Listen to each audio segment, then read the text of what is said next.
Hello, I'm Eagle Gardens 1 on Instagram, and this is fucking talking shit with Eagle, episode 360. Hopefully, you guys have had a great Tuesday. I know I did. I'm actually getting shit done. Fucking stoked to proudly report I'm actually getting shit fucking caught up. Oh my gosh. Well, welcome to the show. I've got a fun guest tonight. I know you guys have seen this guest around the chats most definitely, and looking forward to getting to meet him. Looking forward to meeting him firsthand. Huncho Grown. It's a pleasure to meet you. Tell us how you're doing and where we can find you, my friend. Hey man, I'm doing all right. Honestly, it's been kind of like a rough week and stuff, but I'm getting over it. You can find me at huncho.grown on Instagram. And yeah, that's where you can find me at. So, hopefully, you've gotten something to smoke on tonight. What are you bringing to the table tonight? Oh yeah, I'm smoking on something right now. I got this bong load packed right now. This is what is it? Orange creamsicle by Glass House Farms. And then my friend also dropped off some Sunset Sherbet that I'll be smoking on too.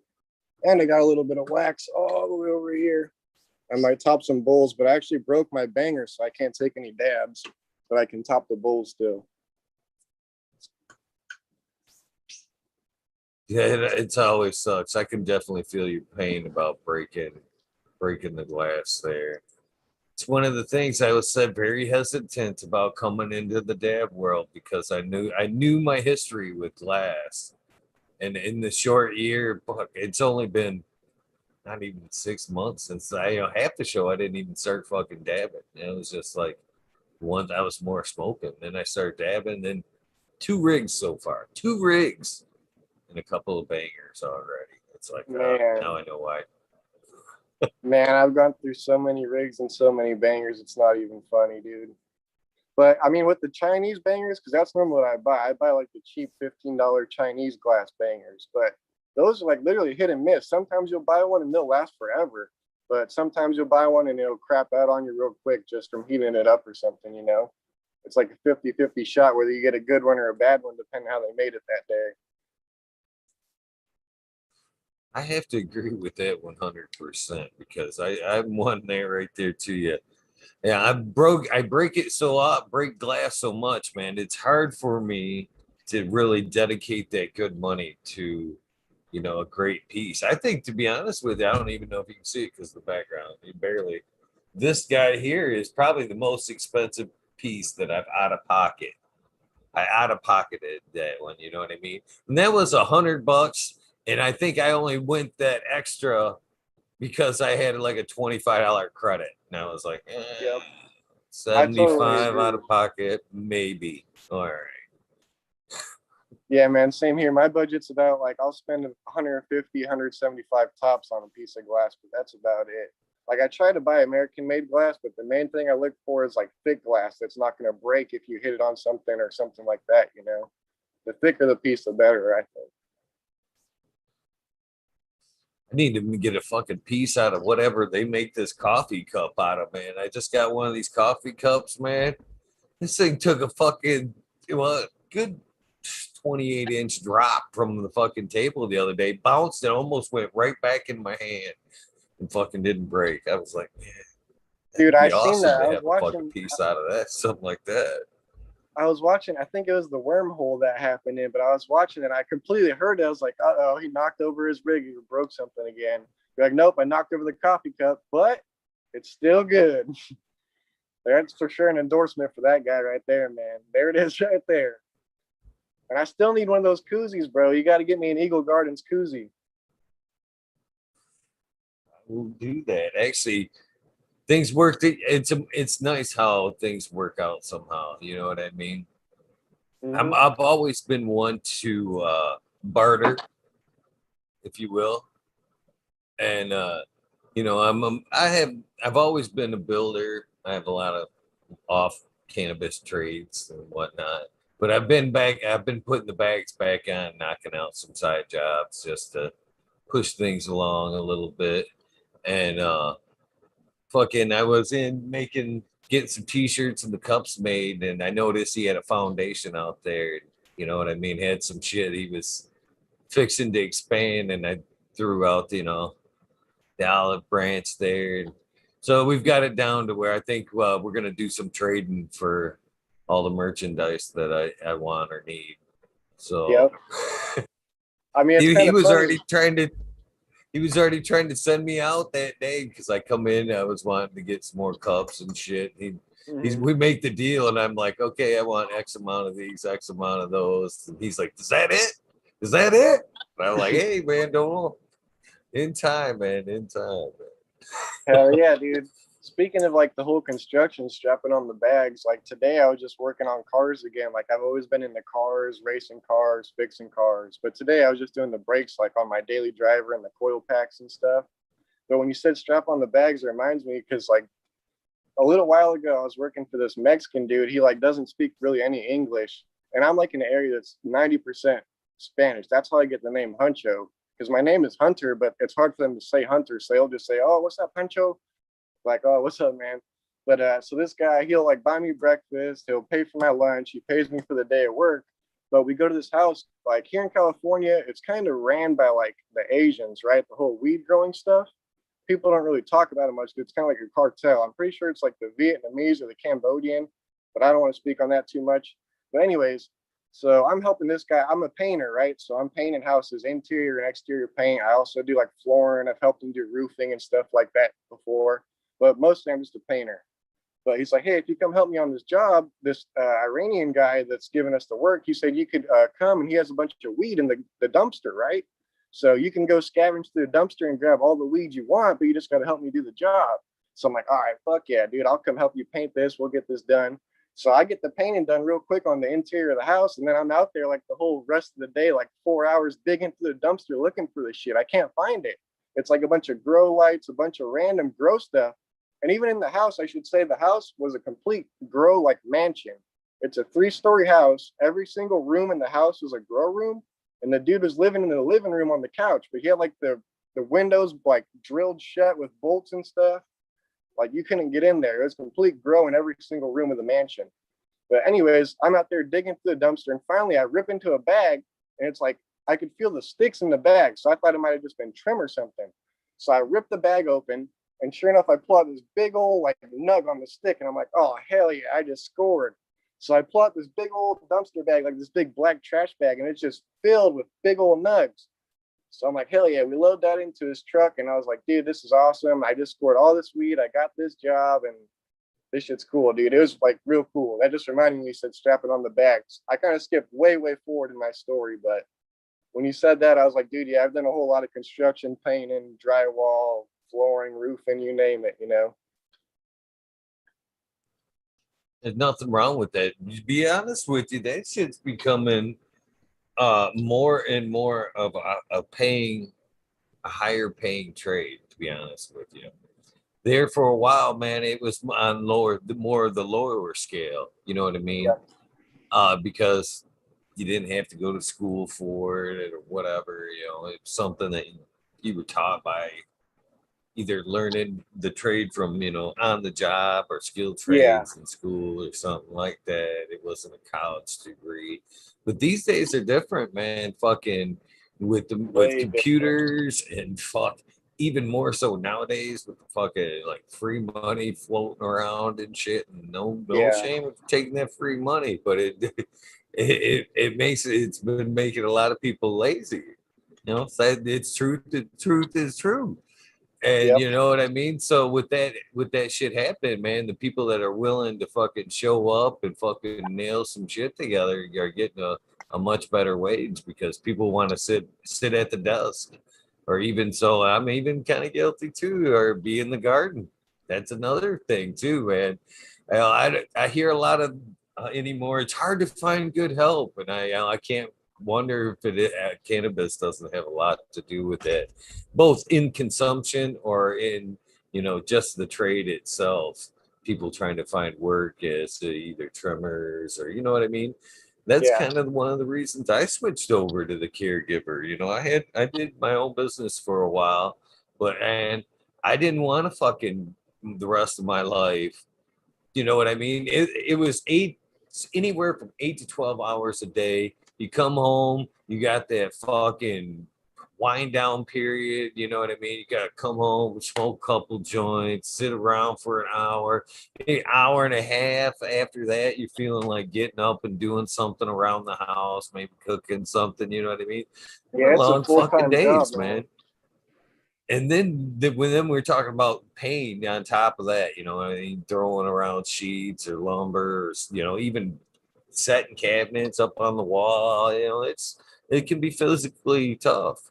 And I was like, I love doing this, and I still love doing it. I just would rather do it now to a scale, maybe doing cabinets or just custom pieces at my own, leisure, basically, and fun do Yeah, is man. really challenge myself like that. But man, I was like, man, I'm done. I don't want to be fucking 60, 65 years old, fucking 3 stories up, standing on walls, setting trusses and shit. You know what I mean? And I say that because the gentleman that taught me a lot of my construction skills is that guy. I love him to death, but man, he's 65 right now, and that motherfucker's still framing houses.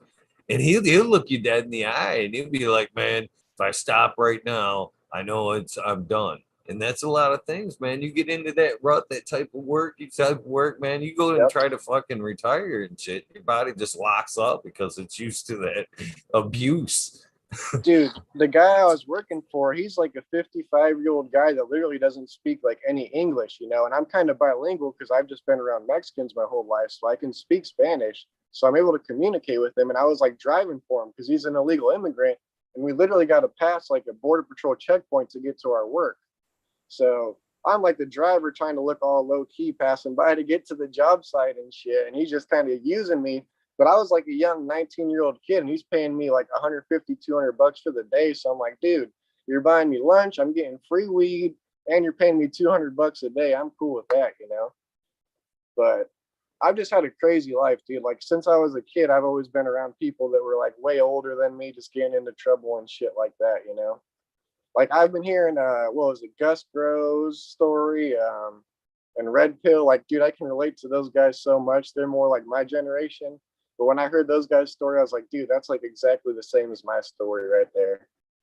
And then what's his name? Johnny Caniseed. I heard him talking. He's like, yo, all you guys in chat need to come on here and tell your story. And that was the same day I messaged you. I was like, you know what? Like everyone does need to come from chat and message Eagle, get on here, tell their story. And then also like with your whole woodwork and stuff, dude, I seen like that treasure chest you built. That shit's fucking badass, dude. You're like a badass woodworker, man.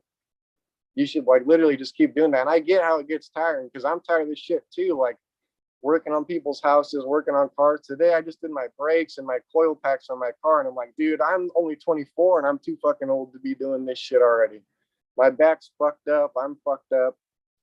I've been in so many like car accidents, motorcycle accidents, like high speed and shit, which also contributes to my PTSD, anxiety, and all that type of shit. But man, it's been a long road in such little time, it seems like. It seems to be going by faster and faster these days. I don't know if it's just our time and humanity, but man, if that's the case, man, you guys, the younger generation, are getting fucked because, man, like I said, it's blowing by these days for me, man. I mean, blowing by. So, Dude, same here. I have a so 5-year-old the daughter, so it's kind of younger crazy. having Like, just as quickly. um, so with that, all that being, oh, go ahead. I'm sorry, brother. oh, I was just saying, yeah, dude, it's crazy because I'm only 24, but I had my daughter when I was 19. So I have a 5-year-old daughter right now. And it's like, dude, time just flies by. She's already grown. She's about to be 6 in like 3 months. And it's just nuts, man. It's crazy how fast time's going by, to be honest with you. And I don't know if that's the cannabis making the time feel slow, but going fast or what it is. But dude, it seems like time's has been flying by lately, past 4 or 5 years. It's one of those things, man. I started having my kids fairly early. I had my first child at 22, and I kind of wanted it like that, man. I wanted to be old enough, young enough to when they had kids or what. I wanted to be young enough I could, do whatever with them through their childhood, and then hopefully young enough to still be able to play with grandkids.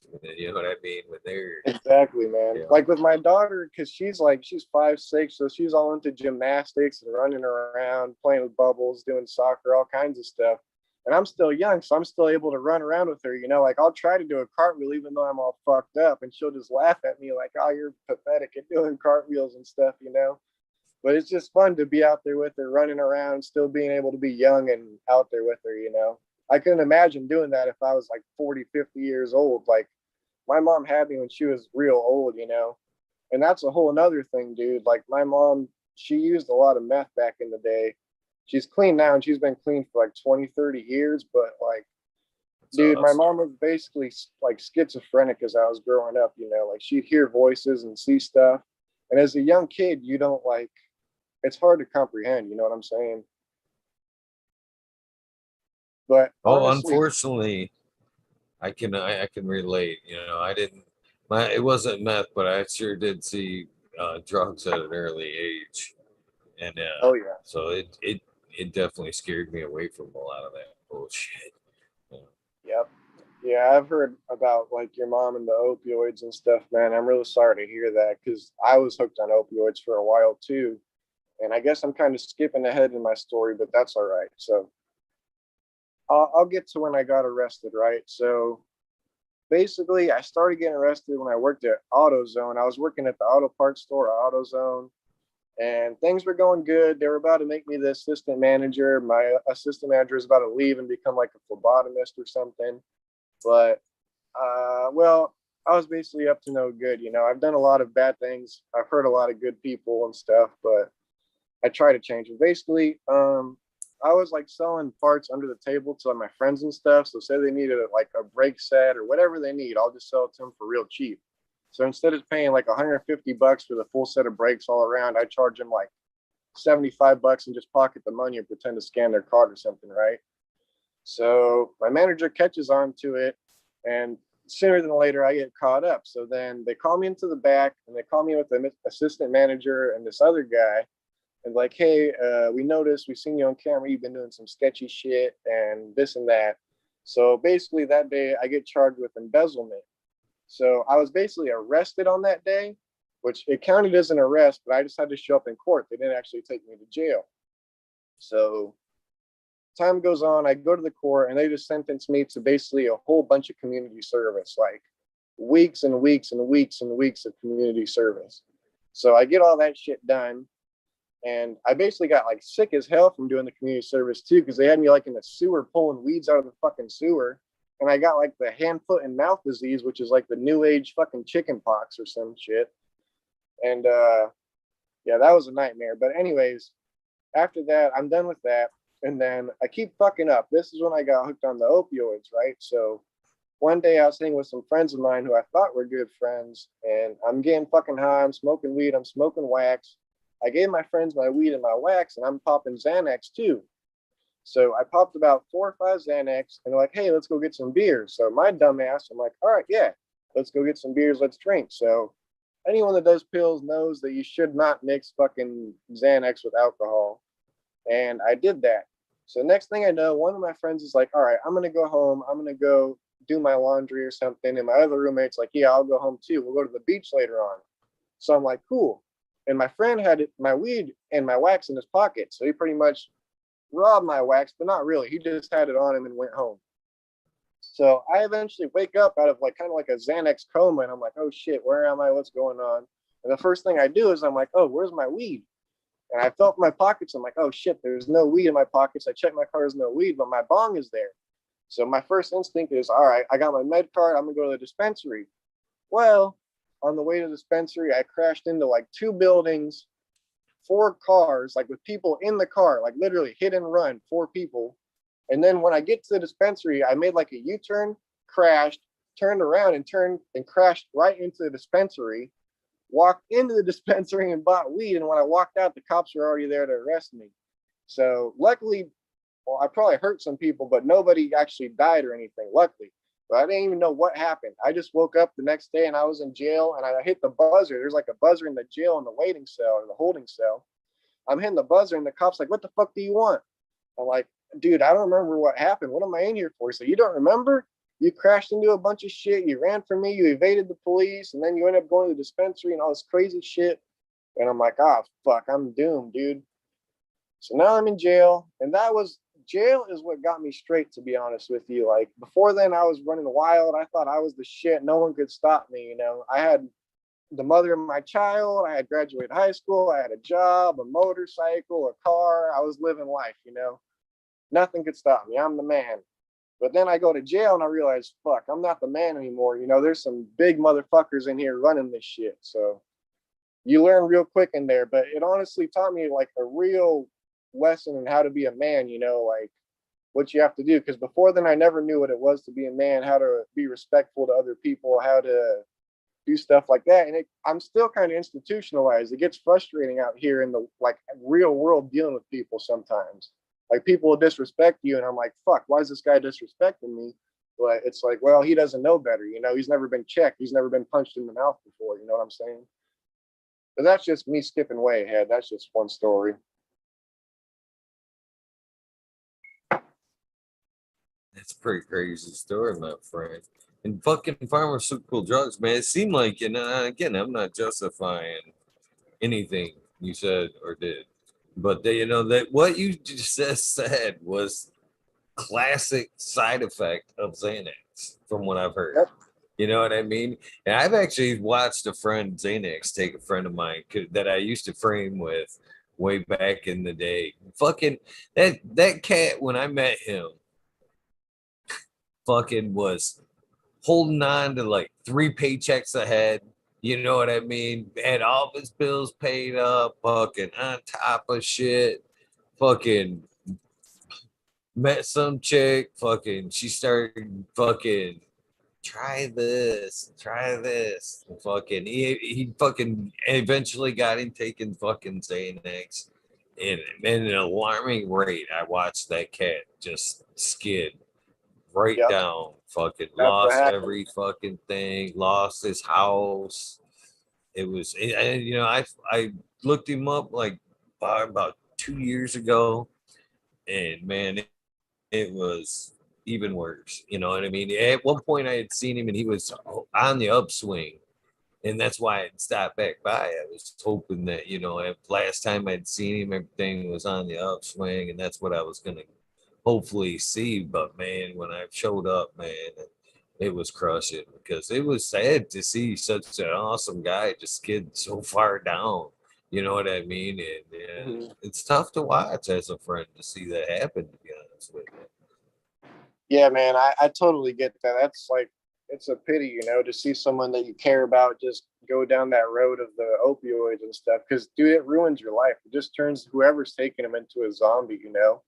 Like, that's the kind of the problem with them is that's why they're so addicting. It numbs all the pain you have, whether it's mental pain and all that. Like, dude, I have so much brain damage. That's another thing I can get into. Like, I've been hit in the head so many times when I was a kid, dude, I got bullied so much. So I had like a bowl cut, I had glasses, I had crooked ass teeth.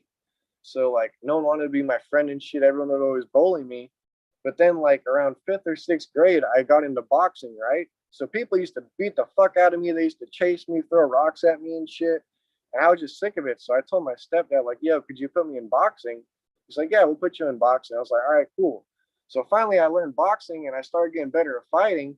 I was still getting my fucking ass beat, but I would fight back. And when I would fight back to these kids, they leave me alone. And I was like, oh, okay, so that's the key to it. I just can't be a pussy, you know. I got to fight these fucking guys back. And once I realized that, that was like a huge thing too. And it also helped with my anger, dude, because I've always had really bad anger issues. And going to like boxing and just hitting the bag or anything is great for taking out your anger, you know. And dude, like, it's fucked up, dude, because I got some real mental issues. That's why I feel bad for anyone that I've like said anything bad to. Like, I have really bad bipolar, anxiety, depression, you fucking name it. My brain's fucked, dude. But I mean, that was my fault though, for the most part.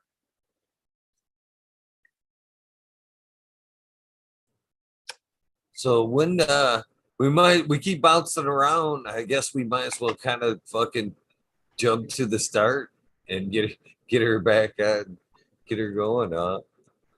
Okay, When you're was right. that first time, Macho? When was that first time? All right. Sorry about that. Before I get into the first time, there's one other thing I wanted to say, Eagle, while you're puffing on that joint.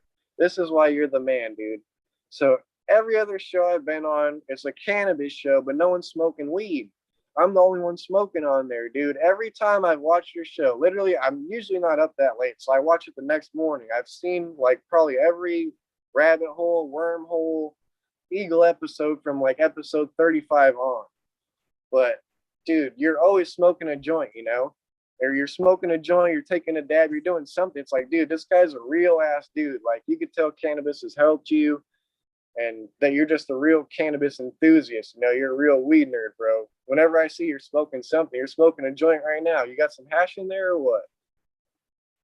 I did. I loaded this up with a big old chunk of hash, and this is some of the American ones, Godiva that's in here. This big old fatty, and Man, I'm yeah, jealous. I gotta hit up the American one for some seeds, to be honest with you, dude. Because one thing, okay, so for like I said, all my mental shit and all my medical ailments, the one thing I noticed that helps me is the cheese terpene and like gas and OG and all that, but also like the vanilla creamy terpene.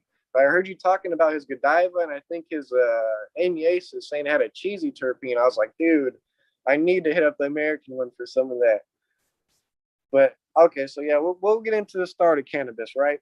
So I have an older sister, and she used to smoke a whole bunch of weed. Like she was a huge stoner, her and her ex boyfriend. So uh, one day, I used to play a lot of online computer games. I don't know if anyone remembers the Counter Strike Source. It was like an online first person shooter game. But I used to play that a lot. And my sister was the one with the computer, so I'd go into her room to play it. And the whole time she'd have the windows closed, everything closed, and she'd be hotboxing, just taking bong hit after bong hit after bong hit, her and her boyfriend. And I'd be in there getting stoned, not even knowing as like a 9, 10 year old kid. But as time went on, she one day left her bong packed with a bowl of weed. So I was like, well, she seems to enjoy the weed and her boyfriend likes whenever they smoke it, they get all giggly. So I'm going to try it out, you know? So I get her lighter and I light up the bong. I'm hitting it, but the bong fills with smoke, but I don't pull the stem out of it. So it just fills and I don't actually get any smoke. And I'm like, oh, what the hell? And I start getting kind of freaked out. I probably got a little bit of smoke, enough to get me paranoid. But I was like, fuck, her bong's filled with smoke now. She's going to find out this and that. And that was like my first actual time smoking, which wasn't actually really smoking.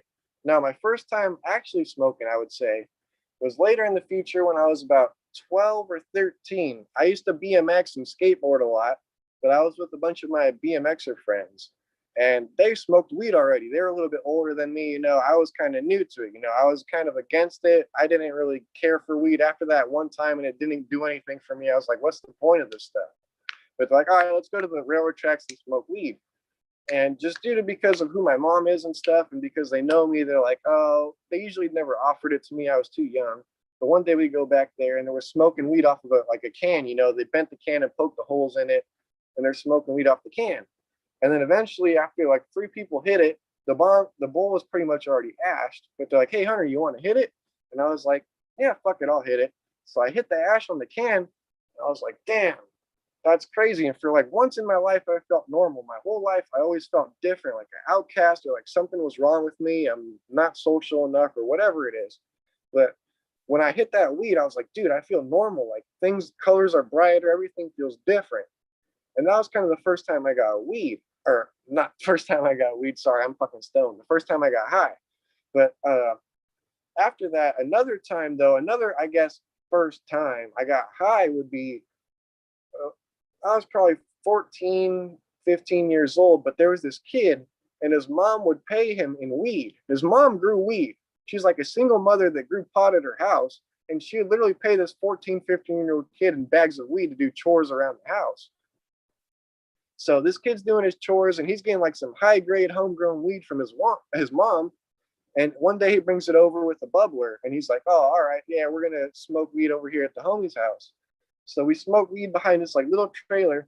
And I remember taking a hit and I started coughing like crazy, dude. Like it wasn't that it was bad weed, it was just strong, like way too strong compared to anything I ever smoked. I actually inhaled it. That's what it was. Prior to that, I had never inhaled weed. I sucked in the weed smoke and just blew it right out. But that time I actually inhaled the weed into my lungs. And I was like, holy fuck, like I can't feel my legs, everything's crazy. Like that was pretty much the first time I had like smoked and got high, I guess you could say. And after that experience is when I continued to smoke on every weekend after that, we would get high, you know? We'd smoke and I lived like 5 minutes from the beach. So I was like 15, 16. I just got my license. We'd smoke on the weekends after like school's done on the weekend. We'll go to the beach, get high, swim in the ocean, body surf, boogie board surf, whatever, you know, just get high and go in the ocean. That was our shit to do. But back then, the weed was more pure too, I should say. It wasn't that long ago, but even back in like 2011 or whatever, the weed was like stronger because it wasn't so hybridized. You know, it was actually, if you bought a sativa or indica, it would actually be sativa or indica. Like you smoke a sativa, it'll give you a head high. Not a lot of weeds these days give you that head high. So we would always go for the sativa, but I remember sometimes we buy the hardcore indica and I'd smoke it and it would like numb my legs. And I was always the driver, dude. I've been driving since I was like 15 and I've always had a car. So people always depended on me to get around. So I remember smoking at like 15 on some like indica shit and my legs would be numb. And I was like, dude, I can't even drive this car. This is crazy, you know? But yeah, that was like the first time getting high and getting into it.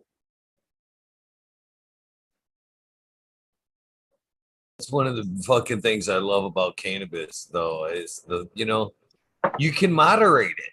You know what I mean? It isn't like anything else that you take and fucking, I guess unless it's an edible type form. It's, you know what I mean? Edibles can fucking smack you down. But, as far as smoking, that's what I appreciate about just smoking a joint is of anything. You can either just keep going or you can go, oh, fuck, I'm high. Or put that down. Well, that's Ride the this thing with out the for a joint minute. too. Like I was saying, when you start inhaling it, that's when you start getting high, right? So if you inhale every hit of that joint, you're gonna get stoned as fuck. But when I'm smoking a joint, I'll inhale like the first 3, 4, 5 hits, and after I start getting stoned, I'm like, all right, I'm just gonna suck it in for the flavor and blow the smoke out, you know. And then towards the end, I'll probably inhale a couple more hits to get the stone again. But it's all for the flavor. And honestly, I'm skipping way, way far ahead again. But that's what I breed for in my seeds is for the flavor and the terpenes, dude. Like the number one thing is the flavor and the effect, basically, the effect of the high that I feel. Because, like I said, I have all these mental health issues. So there's certain terpenes and certain flavors that are good for it, you know, like pines, cheeses, stuff like that, you know. And I breed for those type of things. Fruit, too. Fruit, but not, well, I shouldn't say fruit. I should say like berry. Because I hate like the forbidden fruit terpene. That's one of my least favorite terpenes where it's like an acidy fruit. I don't know. I don't like it. But there's like berry terpenes like blueberry I like or like grape I like, you know. But like the floral berry, I don't like that type of stuff.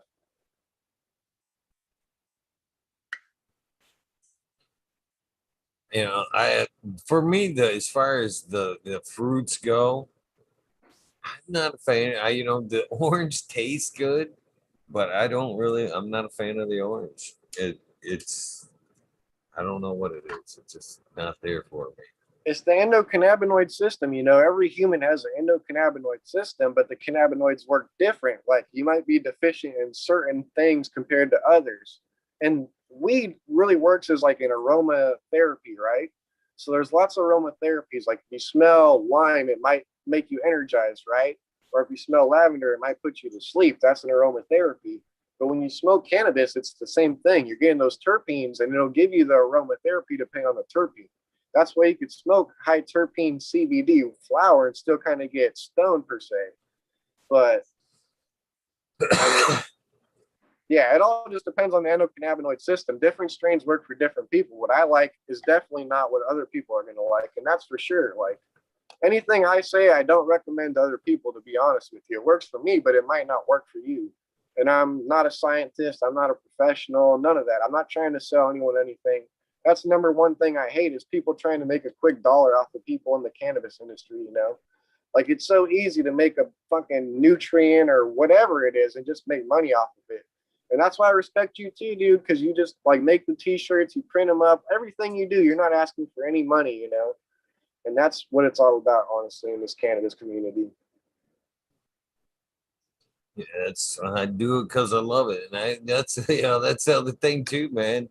I would rather fucking strap on those bags and hustle up some extra cash than try to fucking sell you guys or fucking try to monetize this fucking shit. Fuck that. Fuck that. You know what I mean? An honest buck is an honest buck to me, and I'd rather work for my shit through and through. Yeah, dude, You I'm the know what I same mean? way. As much as That's I been hate me doing my whole life. yeah, as much as I hate doing the construction, working on cars, doing any of that, even working a retail job, if I need to make money, I'll do what I have to do, you know? Like right now, I'm not that much strapped for money, and I've just been trying to take care of my daughter, you know? Like I said, I have a 5-year-old daughter, but like I said, it's been a rough kind of week or two for me, dude. It seems like things have just kind of been falling apart. Like me and the mother of my child been kind of gone to fight, and usually I have my daughter 4 days a week, but this week I haven't seen my daughter at all because me and her got into an argument. And it's kind of about the COVID, you know, like I'm kind of locked up, pent up in my house, and there's not really much to do. Like she's like, oh, you're just at home with my daughter. You don't really do much. She's just at home watching TV, playing games and stuff.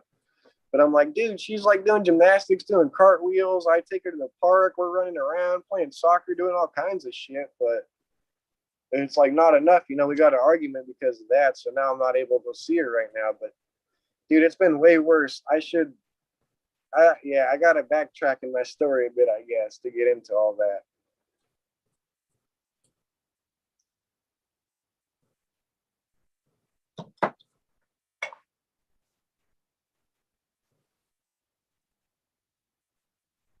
Well, backtrack, my friend. All right.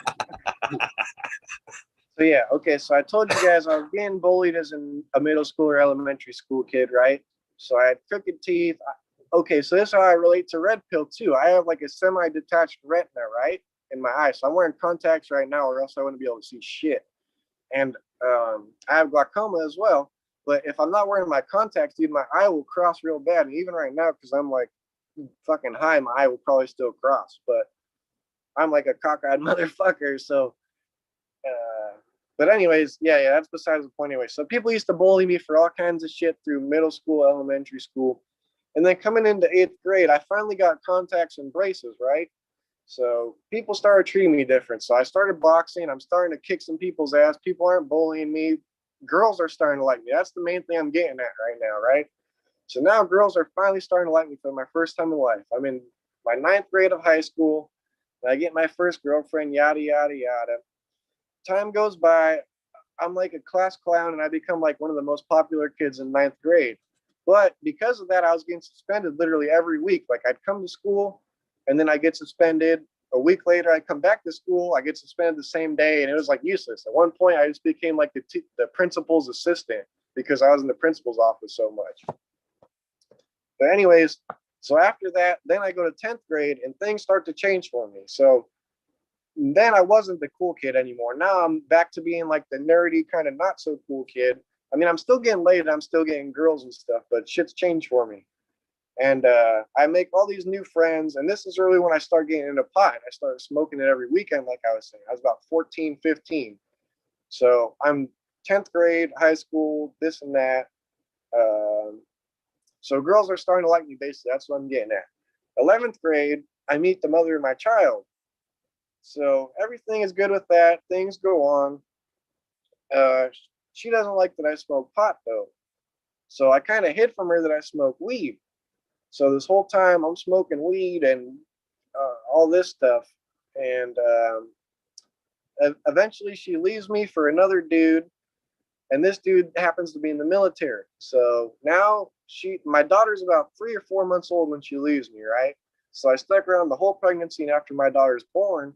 But 4 months later, she decides to leave me for this other guy. And at this point, I moved in with another friend of mine, which I'm going to go back to this dude. This dude is a big part of my cannabis history. Okay, so I move in with this dude and she's with this guy. And I come back. This is before I know that she's with this guy. I told her, look, I'm tired of living with this guy. I'm going to come back down here to San Diego to live with you and be there for my daughter, right? So I come back to San Diego and little do I know she already has a new man, right? So that really pisses me off, to be honest with you, because I was like, dude, she's like living with this guy. My daughter's only 4 months old. Like, what do I do? And everyone I know is just like, dude, you got to get rid of this guy. You got to do something about him and this and that. But obviously that's not the answer. So I almost did, you know, one time I went over there with like a loaded 45 ACP and I almost did him in, but thanks to the higher power, you know, or God, whatever you want to call it, I just thought about it. I was like, dude, I'm at a playground right now. There's a bunch of little kids. My daughter's here. If she sees this happen to this guy, it's going to traumatize her and all kinds of shit. So I didn't do it. And that was before I got arrested too. And I started thinking more clearly. So anyways, she's with this guy and he's in the military. So they get deployed to Japan. So now my daughter's about not even 2 years old and they leave to Japan. So now I'm talking to my daughter through FaceTime as like a 2-year-old while she's in Japan. And I'm like, dude, what the fuck do I do? I'm a young kid. I'm trying to be here for my daughter. I'm trying to do all that I can, this and that. Fucking, yeah. So time goes on with that and all that. But now I'm going to go back in time. Okay. So remember I told you I moved in with that guy, right? I'm going to keep his name. I'm not going to say his real name, but we'll just call him Jay. So this dude, back when I was still with the mother of my child, we used to go to his house and I used to smoke a lot of weed. And this guy is the one that introduced me to dabs, right? So I took my very first ever dab at this guy's house. But when I first seen it, I was like everyone else. I was like, dude, what the fuck are you smoking? What is this shit? You know, I was scared. Like it took me like a week or two before I tried it for myself after watching it. I was like, dude, I don't trust that shit, this and that. So he gave me little dabs. He was a real cool dude. Like this guy was honestly, he had his best interest for me and he taught me so much shit. But I did him dirty. Like I said, I fucked over a lot of good people. But this guy, okay, so he was giving me little dabs, good dabs, you know, like low temperature, not trying to kill me and shit. His cousin comes over one day with some nasty, nasty butane soup wax, right? And I'm still new to dabbing, so I don't know anything about this shit. And he's like, oh, you want a dab? And I'm like, yeah, cool, I'll take a dab. So he scoops up a huge dab, but he kept pressing with his fingers to make it look smaller, right? And it's like some nasty black butane wax. And he keeps pressing it. And it was probably like over a half-gram dab this guy gave me as a new dabber. So like I have hardly dabbed. I've been dabbing for a week at this point. It's tiny, tiny low temp dabs. So this dude gives me a fucking high temp dab of this nasty butane soup shit, dude. And literally I was coughing my lungs out. I thought I was gonna puke. And the mother of my child was there. And dude, I was like, oh, I'm gonna die. You need to call an ambulance. My heart's gonna stop beating. Like something's wrong. She's like, no, you dumbass, you're just stoned. Like you'll be fine in a little bit, this and that. But dude, this guy was a real cool dude. So we used to throw parties at his house, kickbacks. And anyways, like after those dabs, like he was real pissed at his cousin for giving me that dirty dab too. And but yeah, we would smoke good dabs with him and stuff. Like dude, this guy knew about dabbing way before people were even dabbing. Like he knew about rosin and all kinds of shit. That's where I'm leading to. So dude, this guy was like the master of dabs basically. And he had all the dankest wax. We were drinking, we were smoking. We had a bunch of girls coming to his place. Like my older sister again, like I had a bunch of her friends coming over there and all that, you know. He had a bunch of girls coming over there. And it was cool. We'd just be smoking wax, doing beer pong and all that type of shit. But so yeah, he's a real cool dude. He taught me about weed, and that was the first time I ever seen a plant, right? So he had a bunch of plants going in his closet. So he showed me into his closet, like, yo, check this out. I was like, yo, what the hell? I guess first time I actually seen live plants before. He's like, yeah, man, I've been growing. I've harvested some plants. That's what you've been smoking on, this and that. I was like, oh, okay, cool. So time goes on. I keep dabbing with this guy. I keep smoking his weed. And then eventually, like I said, the mother of my child leaves me. So I'm like, all right, I'm going to go move in with this guy. Because he moved away. At first, he lived like maybe 5 miles from me, like down the street. I could drive to his house real quick. But then he moved like way farther up north, like hour and a half, 2 hour drive almost. So I'm like, all right. So I move in with him. And he was growing plants at the time, and I was helping him trim and stuff. And he pretty much promised, like, yo, dude, we're going to be growing these huge outdoor plants. I'm going to college and I'm real busy, but right now you're not working. I'm letting you live at my place. So what I want you to do is watch these YouTube videos, right? But the YouTube videos he wanted me to watch were all how to grow cannabis, how to grow living soil, how to make rosin, how to make your own solventless wax, how to do this and that. Like literally all the basics of growing. He's like, dude, you need to watch every single one of these videos in this playlist and help me grow this weed. So I'm like, all right, well, you go to college and watch all these videos and this and that. So I'm watching all these YouTube videos, learning how to grow pot. And then I started growing a couple little seedlings over at his place from seeds that he had grown from the bud I trimmed. It was the THC seeds bubblegum from Adam Dunn, right? And that was one of my first breeding projects too. I'll get into that later, but it was that bud we were trimming. And I got the seeds off of that bud. And after that, though, he never actually grew. We never grew pot together. So he went to college, he did this and that, and eventually we never got the garden started. So I'm like, dude, what's going on? I'm not making any money. Like, your parents are paying you, and I'm living here for free, which is cool. But he started wanting money. I'm like, dude, I thought we were gonna be growing like plants. And he's like, no, I was just kind of taking care of my friend's farm while he's out of town. So I'm like, fuck, now I gotta figure something else out. So that's when I said, okay, I'm gonna go back and be there for my child, you know. I go back, that shit happens. My kid goes to Japan, and now I'm fucked. Now I'm back in the same fucking situation I've been in, stuck again. Soon after that, my mom gets sick, dude. She has like a heart attack, right? So I'm there, and I got to deal with that and heal her back up. She smokes a lot of cigarettes and stuff, which is horrible. And so I'm helping her with that. She goes to the hospital and almost dies. Happens again afterwards, maybe like a couple months later, but this time way worse. This time she has to get a stent like implanted in her heart, the pacemaker, the whole deal, you know. Like, she died for 7 minutes and had her heart stop beating, and they brought her back to life. And while she was in a coma, they're like, dude, if your mom's gonna make it out of this, she's gonna be like brain dead, you know. There wasn't any oxygen pumping to her brain for 7 minutes. And I was like, fuck. And my mom was already schizophrenic, kind of like I was telling you, you know. So they get her out of the coma, they heal her back up, and sure enough, she's back to normal, dude. She's like her normal self, and she's a little kind of crazy. She's saying some weird shit from her childhood, but dude, this is what I've learned. The drugs open your mind to like spiritual shit. I don't know how much you believe this or whatnot, but no matter what drug you take, it'll be bad spirits or good spirits. And this is how I learned this. Because my mom was doing meth, which was introducing her to bad spirits, right? Like, she would hear voices in her head and shit that you could tell her, like, no, that's not real, but she's hearing it. So how could you tell her that's not real if she's hearing it in her head, you know? So that's like something speaking to her, right? It's probably a bad spirit or some shit hearing bad shit. But as shit went on, and after she had her heart attacks, like, I started giving her cannabis tea, right? And I make a cannabis tea that a lot of people say they make, but I don't believe it, because they don't say they make it until after I tell them how I make mine. And I'll tell you guys right now, when I'm growing plants, I'll take a clone and I'll grow like 5 plants of the same clone, and I'll harvest leaves and buds of that plant at different stages, right? So maybe I'll harvest some at week 5, some at week 6, some at week 7, week 8, and so on and so on and so on. And I let the plants get fully mature to like week 15 or whatever it may be. But and during that time, I'll freeze the buds and the leaves during the different stages, and I put them all together, and I'll make them into a tea. So I started giving this tea to my mom, and her schizophrenic stuff would kind of flare up a little bit, but it was more positive stuff. Like, she would start talking about like angels and shit she would see and stuff like that. And now she hardly has any schizophrenic shit, dude. She's like 90% cured, dude. Like, for real. It's just been crazy, wild journey for me with a plant and all that shit. And it's helped me a lot too. That tea has honestly been the best thing besides bubble hash to like help me with my ailments too.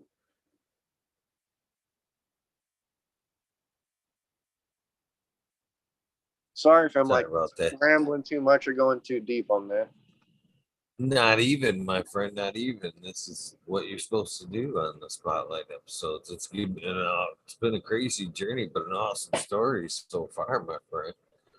Yeah. And it's now to relate back to, psychedelics and drugs unlocking your experience kind of to other stuff.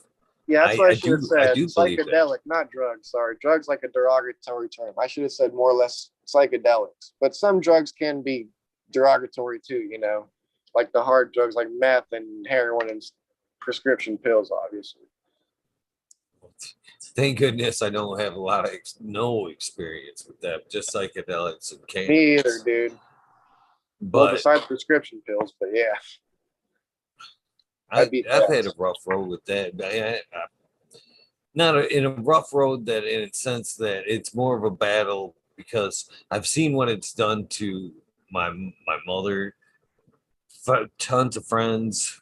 a lot of aunts and uncles. It's killed Yeah, dude. so many people that I know. And there's Isn't it been times crazy? in my life that I've had to, unfortunately, take pain medication, but have to. I've seen immediately the change in myself. Like I've had a bilateral hernia surgery that kept me down for quite some time.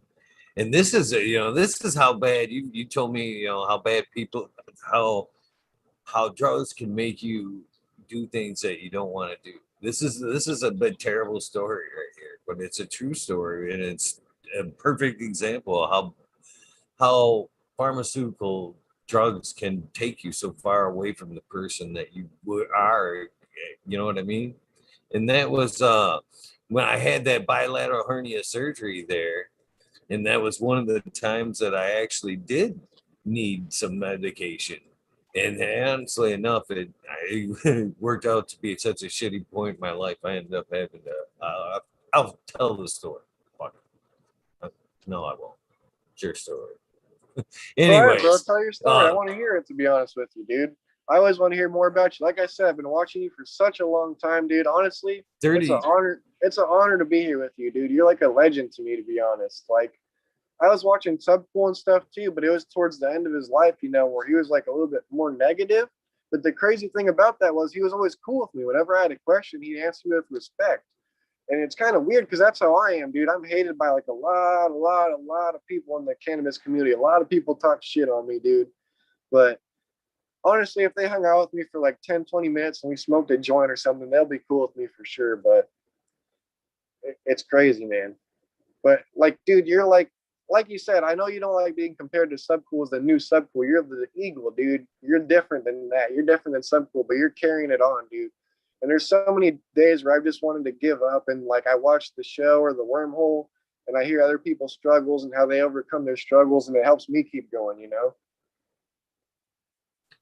Well, them are fucking some pretty awesome, kind words, and I appreciate that. For some reason, I do not like compliments, man. But I get coming it, from a dude. gentleman that's watched fucking since episode 30, man, that's amazing, man. That's a lot of fucking. That's a lot. Shit ton of, that's a lot of time, man. I'm very grateful, my brother, for that shit. Dude, I swear to you, every single morning I wake up, I watch the last night's either wormhole and the last night's feature, or whatever you want to call it, spotlight. Every single morning I wake up, that's the first thing I watch, dude. Like, and every time you don't post those 10 days you missed, I'm like, fuck, where's Eagle at? I need something to watch. I'm tired of watching the same shit on YouTube all the time. I'm either watching like drag race videos, or you can't even watch Joe Rogan no more on YouTube. Now I'm watching all his little sub branch podcasts and all kinds of random Man, I shit. I'm tried like, to where's watch some Eagle? fucking Joe Rogan the other day, and they fucking put in a 15-minute clip, they broke his shit up in like 50 commercials and shit. It was like completely unwatchable. I think they're pissed at him because he jumped shit. Now he's doing that on purpose, man. He signed that Spotify deal for 100 million or whatever it is. So he's post the whole thing to Spotify, and he's just posting up like the 15-minute clip. But dude, he's getting the same amount or more views on that 15-minute clip than he was getting on posting the full episode. So he's like double monetizing. He's getting way more views just on a smaller clip, and he's still getting that Spotify money. But I mean, good for him. He's getting that money. Shout out to Bindu. I see Bindu in chat. Bindu Buds is his name on Instagram. He's one of my seed testers. He just harvested some of my stuff, and I think he's going to be real happy with it. That's nice. I recognize the name, to be honest with you. Yeah, dude, he's been watching you for a while too. He's been here in the chat. A lot of these names, dude, almost all these people in chat I've seen in chat before. And that's the crazy thing too. Whenever I'm in any of these weed podcasts, they're always like, "Yeah, what's up, Huncho?" And I got to comment back to like 20, 25 people like, "Yo, what's good, brother? How you doing? Good to see you, blah, blah, blah." And it gets kind of tiring sometimes, but dude, I love the community. If it wasn't for the community, we wouldn't be here. I wouldn't be here talking to you, to be honest. Yeah, I appreciate that. So where were we? I'm trying. I completely squirreled out, bro. I'm lost, but we can get into whatever subject you want. Let me see. Okay, so I can get back to another weed story. So a little bit before I moved in with that guy and met that guy, right? So I was barely kind of getting into this weed stuff. And this is the guy, the same guy that gave me that bubbler hit, right? Remember I told you the bubbler hit that got me real stoned and the guy, his mom gave him weed for chores? So this same dude, this is another guy that I did fucking dirty, another good kid that I fucked over. So me and my friend, he gave us like 2 bags of weed, like probably a half pound of bag, basically a pound total, but a half pound of this and a half pound of that. Like some dank green bud that was like super fucking gassy and piney. And then this bud that was black. It had almost no smell. It had like a cola smell or like a licorice smell or something, but the bud was literally black. And we didn't have a name for it, so we just called it Blackwater OG because we knew that was a strain going around. But it had nothing to do with Blackwater OG. But anyways, this guy gave us these 2 bags of weed to me and my friend. He's like, yo, can you get rid of these bags of weed for me? I'll split the profit with you guys like 50-50. Like I get 50% and you guys get 25% each. So we go and he gives us the bag of weed or the bags of weed and we go like everywhere we can to sell it, dude. We're going to skate parks and selling it. We're going to the local parks selling it to the homeless, like all kinds of sketchy shit, dude. Like I've had such a sketchy life with so many sketchy characters in my life. It's nuts, dude. Like tweakers and all kinds of crazy shit. Just being like into skateboarding and BMXing and paintballing cars, all this shit. You meet some weird people, motorcycles. But okay, so yeah, he gives us the bag of weed, we sell it. But this guy wants his profit back. But after a while, people weren't buying the black weed. They're like, dude, what is this black fucking weed? Like, we don't want this shit. We want the green bud. And so we're like, dude, what do we do with this? We sold all his green weed, but we don't have enough money to like even make a profit after we pay him back. So we're just like, dude, fuck him. We're going to keep his money. We're going to keep his weed and we're going to sell the rest of the black weed and just smoke it to ourselves. So this kid was a young, I won't even say that. I don't want to incriminate anyone. So anyways, we keep the weed and stuff like that. And yeah, dude, that was just another story I was thinking back to with that kid that gave me the bubbler hit that got me super stoned that his mom was growing in pot. But at the same time, I figured, like his mom's growing pot. His mom will just give him more weed. Who cares if we burn him? I was a young, stupid fucking kid. Stupid as hell. Going to jail taught me some real fucking lessons.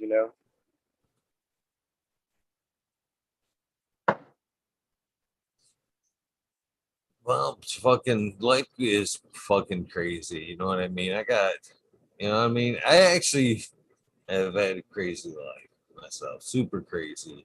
And that's I know kind of you have. why I don't know. I That's how duck I that. can I relate duck to a you, lot of brother. questions.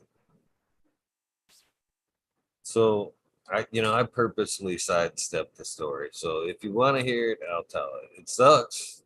Tell it. I Uh, want to hear it, bro. you know. Sorry for interrupting you. It's the delay. I'm Oh no, sorry no, for no, interrupting no. you. I totally want to No, hear your it ain't story, no though. no it ain't no it ain't no delay. It wasn't no delay, and it's your night. I'm interrupting your story, Huncho. I'm interrupting your story by fucking No talking worries, about man. my shit. So, We'd be here all night long, like for days, if we were talking about all the stories and all the shit that I've witnessed and been through, dude.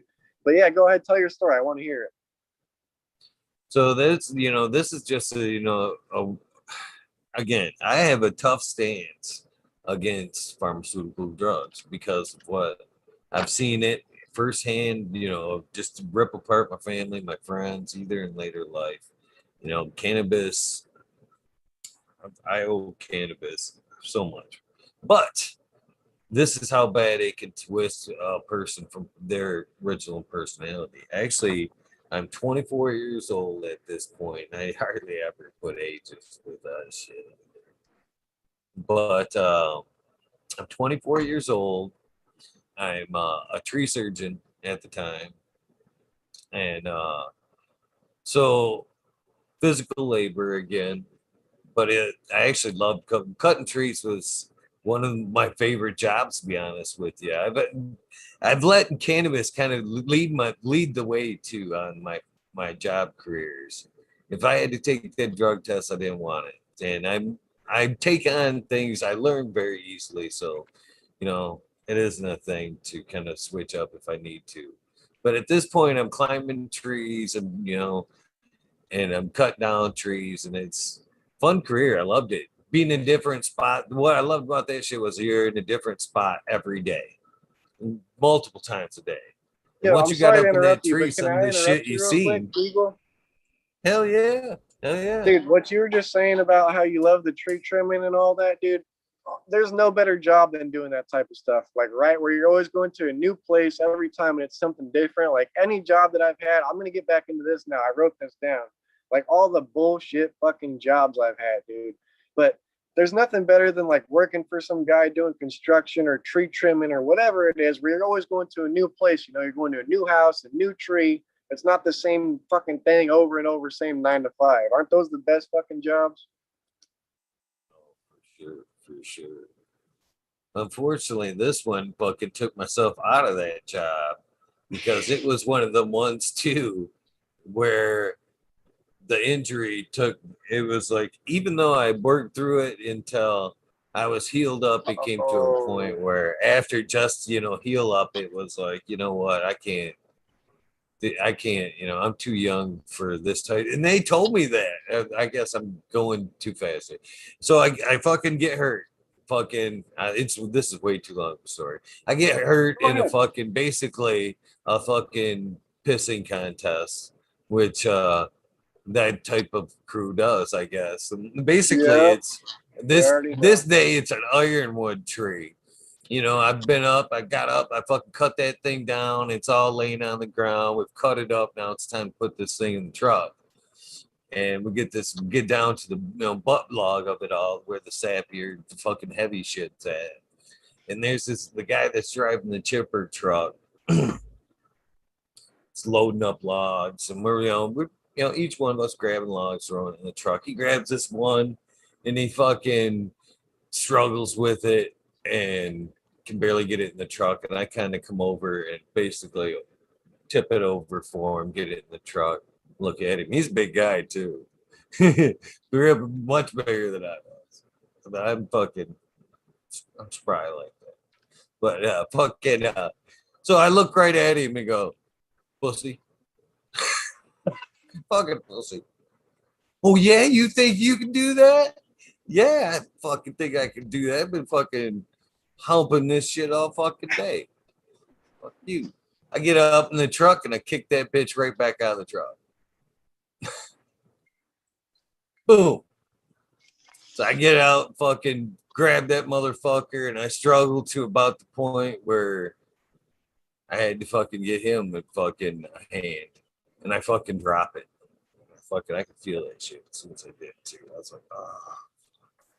So now we both pick it up and are struggling it back to get it in the truck. We actually had to have another cat tip it in for us.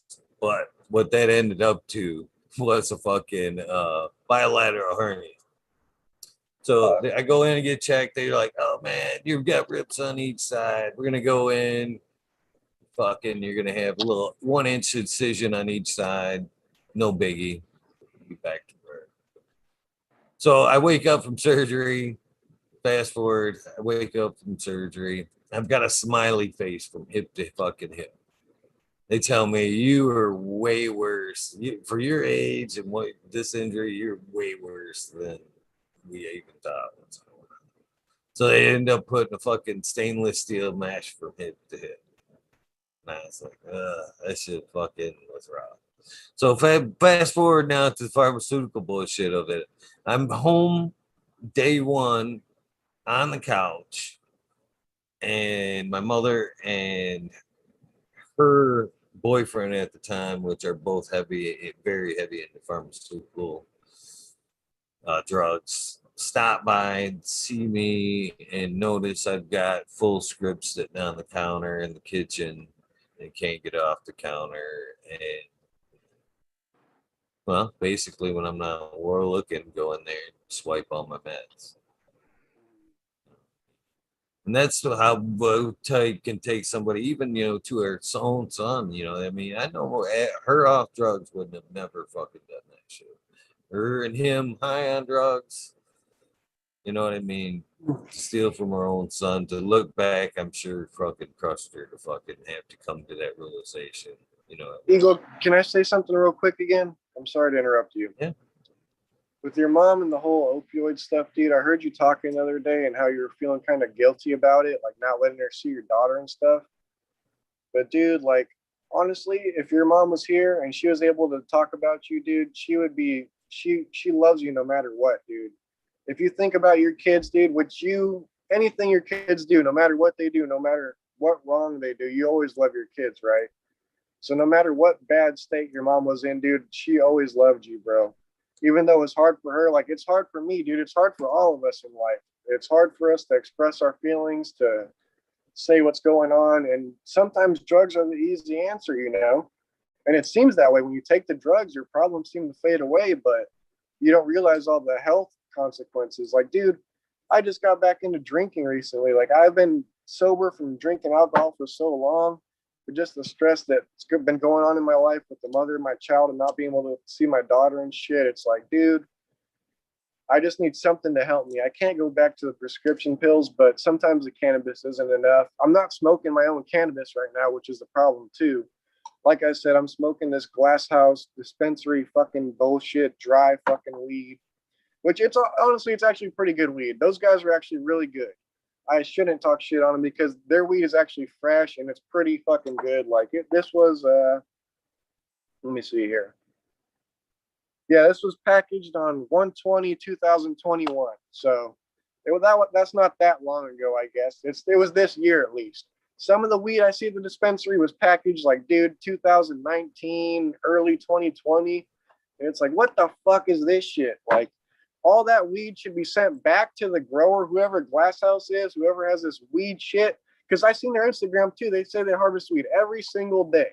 So if they're harvesting weed every single day, they should be taking back this old shit, turning it into concentrate, and resell the concentrate as a product that people could actually use, you know? Like dry shit that's going to burn your lungs. What's the fucking point in that? That's not a medical product. If you turn it to some kind of concentrate, then yeah, it could be usable, but not Glasshouse either. I don't want to talk shit on Glasshouse. They're a real good company, dude. But like, let me see here. I'll show you a company that's not fucking good. You want to see a shit company here in San Diego? Sorry to talk shit, but there's a place that grows. No, man. There's a place here in California that grows millions of plants damn near in Santa Barbara outdoors. It's one of the very few places you can legally grow cannabis outdoors. These people have like thousands of plants they don't give a fuck about. They're all in it for the money. And guess what that company is? It's right here. Pacific Stone. This fucking piece of shit company will sell you some old fucking weed, and they're harvesting pounds and pounds and pounds of flower. That shit I just held up. Watch, let me show you. I got this from the dispensary the other day just to see how shitty it was. It was packaged, not even harvested. It was packaged on May 19th, 2020, and it's 19% THC. I don't know if you guys can see that. Some shit fucking weed, dude. This shit will burn the fuck out of your throat. It's not medical at all. And this is the cheapest stuff you can get at the dispensary. So I can't clown them on that, to be honest with you. It's $20 an eighth after tax out the door. You can't beat 3.5 grams for $20 after tax out the door. Here in California, we spend up from 40 to 60% in sales tax alone. If you spend 40 for an eighth, you're going to spend like $70 in total out the door for 3.5 grams. Under the 215 medical program, we just switched to Prop 64, which is recreational legal, right? But we don't have any recreational shops. They're still all medical. You have to have a medical card to go in, or else you're not allowed in. So it's still fucking medical, but they call it recreational. Anyways, these fucking bullshitters, now it's all this bullshit packaged fucking weed. When it used to come in like big mason jars, you could smell it and see what you wanted. But dude, it's just shit. And you're paying so much money in tax. Okay, this is where I was going. So back in the day, you go to dispensary and Prop 215, the medical, and they'd have a thing called 5 gram eights, right? You'd come into their spot and they'd have 5 grams of dank homegrown bud for $25, and you get a free 1 gram for first time patient. So you're getting 6 grams of homegrown dank for $25. The average person can do that. And you can walk into any medical dispensary, and every dispensary is going to give you a free gram of bud, a free gram of wax, or a free gram of whatever. Every one you go to, every single one. You could dispensary hop all day long. That's what we used to do. I remember the first time I went to the dispensary, I was like, holy shit, dude. They got these big old mason jars filled with weed. You unscrew the lid and get to smell it and all that. But even going back to like when I said I first started smoking because of my sister, dude, I was like 9, 10 years old, and my sister used to buy like quarter grams of weed from the medical dispensaries, or not quarter grams, sorry, I'm fucking retarded. Quarter eighths of weed from the dispensaries. And she would leave it hanging around. And when she would leave, I'd always open the bag up and smell it and be like, oh, that smells good. Like as a little kid, I always loved the smell of cannabis when she'd smoke it, when her boyfriend would smoke it, and this and that. And this leads me to another story too, dude. This is kind of an unfortunate story, but I never knew my dad growing up. I've never met him once, but I have my stepdad, which is a really, really cool dude who's into pot as well. He was a stoner. Right now he's on a tolerance break, but he's about to retire in about 6 months, and he says he's coming back to smoking pot again. But anyways, so my sister's ex-boyfriend, let's get into this. So this dude taught me basically how to be a man. So we used to like paintball, we'd play outside, do all that shit as a kid. You know, like I said, skateboard, BMX. It was a different time. We'd ride dirt bikes. Everything was different. It's not like playing on the iPad today, like the fucking kids playing Roblox or whatever. But we would do all that. But this guy, he taught me about cars, right? This is where the important part comes in. He taught me a lot about cars and street racing and stuff.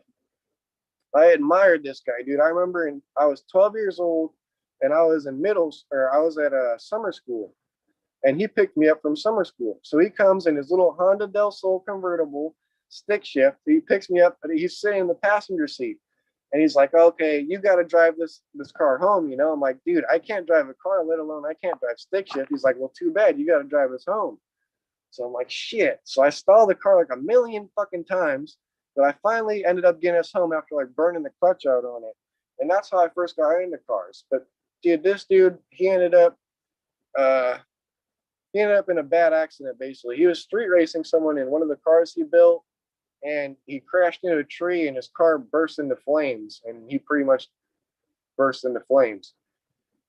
But so I lost him, and that was really tragic to me, dude. That's like when my PTSD kind of started, and I had like what do you call it, survivor's guilt, kind of. You know, I was like, why him and not me? And at this time, I had just lost my grandmother too, dude. So this is like the beginning of high school. I lost my best friend, the guy who taught me how to be a man. I lost my grandmother. Like a lot of shit was fucking up for me, and that's kind of when I started rebelling too. But about that, the whole car fucking thing. Another guy too was a guy.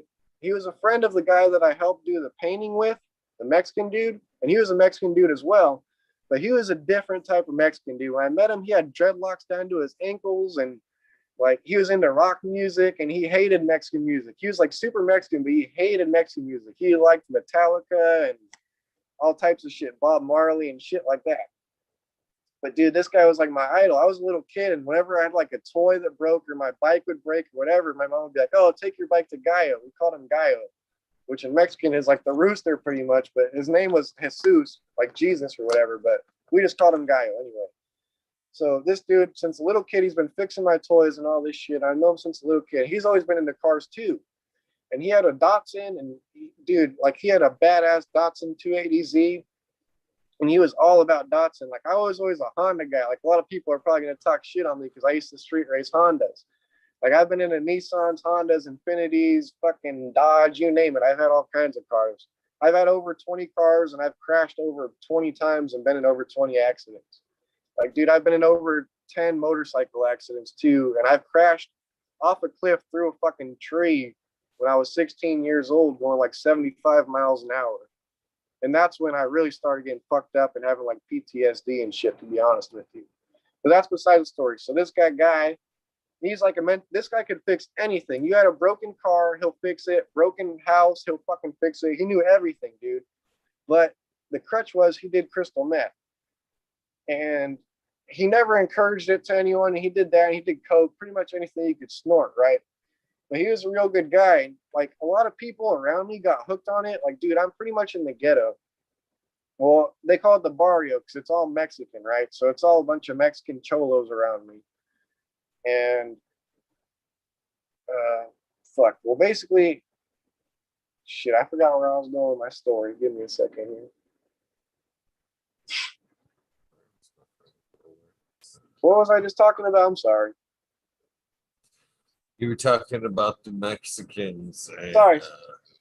There we go. Okay, so El Gallo. So he taught me everything about cars and guns and all type of shit. We used to shoot BB guns, fucking all kinds of crazy shit. So he taught me a whole bunch of stuff. But then later in my life, he's like, dude, I'm gonna move back to Mexico, right? Like he had his badass little Datsun and everything, but his mother was sick. His mother and his sick. His mother and his sister. His mother had some kind of cancer, and his sister had a brain tumor. So he's like, dude, I'm gonna move back to Mexico, but I'll be back for sure. But dude, like I said, I've known this guy since I was a little kid, like 6 years old. He's been fixing my toys and shit. And he's like, all right, yeah, I'm moving to Mexico. I was like, all right, cool. Well, I'll see you when you get back, I guess. And it was like a movie. He waves at me and he leaves, and he goes to Mexico. And then, like, sure enough, 3 or 4 months later, one of my other good friends, my neighbor, who was like way closer to him than I was, like me, my neighbor was older than me, and he got me into skateboarding and stuff. And they kind of lived together before he left. So he goes to Mexico, and then one day my neighbor posts, he's like, "Oh, I'm burying this guy," and I was like, "Dude, wait, who are you burying?" Because I knew the only person he knew in Mexico was my friend Guy. So it's like, "That's not Guy," is he? He's like, "Yeah, dude, Guy passed away." So my friend Guy, he ended up getting drunk and doing a bunch of crystal meth, and he ended up fucking spinning out his car and basically killing himself, pretty much. And a lot of people in my life, dude, pretty much anyone. The craziest thing is a lot of people doubt me and hate me in life, but the people that actually believed in me always end up passing away, dude. It's kind of the weirdest fucking thing. But I have a kind of a weird theory on spiritualism. Like people that pass away in your life, I feel like after they pass away, whoever you are, whatever you believe, I feel like you're still on Earth for like 100 years, right?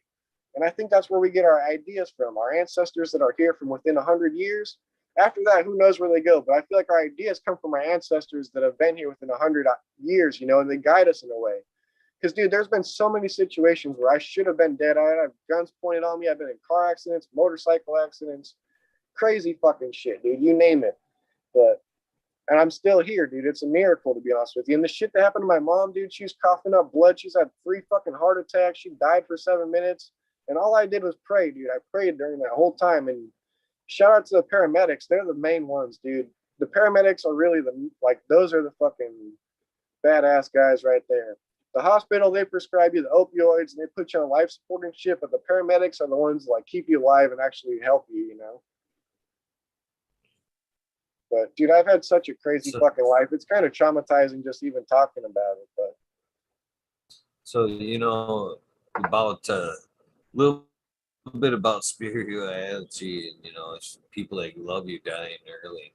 Same, brother. Like I said, in the few, my mom was 48 when she died. My grandma died just after that, who was basically my everything. And then so, but what I'm getting to is about the crazy shit too. Is I've been in a lot of crazy shit too, car accidents, and I thought the same thing at one point, man. I've I've been through way too much shit. There's got to be a reason. There's got to be a reason, dude, and I there's a think that too creator. for the I same don't thing mean to about cut you off. I. Like I don't call it God or whatever you want to call it, God, Jah, Yahweh, Allah, whatever you want to call him, Buddha. I don't care, dude. But there's a creator out there. Like we didn't just fall out of fucking space randomly, and space came out of like nowhere. Like this shit's always been here. Something created us. It's like the whole Fibonacci effect, dude. Everything is built perfect. When you look at a cannabis leaf, all the little perfect in grooves in the leaf and all that, dude. Like there's a creator for sure. I don't know what it is or if there's an afterlife. I can't tell you because I don't know. I'm not gonna lie to you and say I've seen God or some shit. But I mean I have like seen crazy stuff, but I don't want to like trip people out or have people think I'm crazy or nothing either. But I'm not gonna lie to anyone either. That's the thing. I always tell the truth and to a fault. That's my biggest problem. Whenever I tell the truth, I'll hurt people's feelings, but I'm not trying to hurt your feelings. I'm trying to help you in the long run. Is the main thing. And people get that afterwards, and oftentimes they apologize. Like, I'm sorry for lashing out on you. I realize what you were saying now, but it's like, dude, I've been through so much shit that I can almost see the future for them when they're going in the wrong direction, and they don't see it for themselves. And I can't even see it for my own self. Fuck, I'm probably going the wrong direction now. But it's hard, dude. Being a human is hard. I'll tell you that much. With all the hypnotizing and all the crazy fucking shit going on, especially with this whole you already know the pandemic. I don't even want to get into it, like, dude, but it's such a fucking mess what's happening right now. Like, my daughter's on online school. I think I finally got her into a school where she's going to be like with other kids and the actual teacher in a class. I'm not sure because, like I said, I've been having problems with the mother of my child, so I can't confirm that. But I know she signed up for it. She had to get her shots, and unfortunately, she had to get her shots and had to go to the dentist, dude. I mean, I don't know what shots they gave her because I wasn't there, but fuck. And my stepdad was telling me he's about to get the COVID shot tomorrow, but I was talking to him about it. And he's like, yeah, I'm going to cancel that appointment, boy. I ain't going to do that shit tomorrow. I'll wait for more people to get it. It's like, yeah, that's a fucking good idea.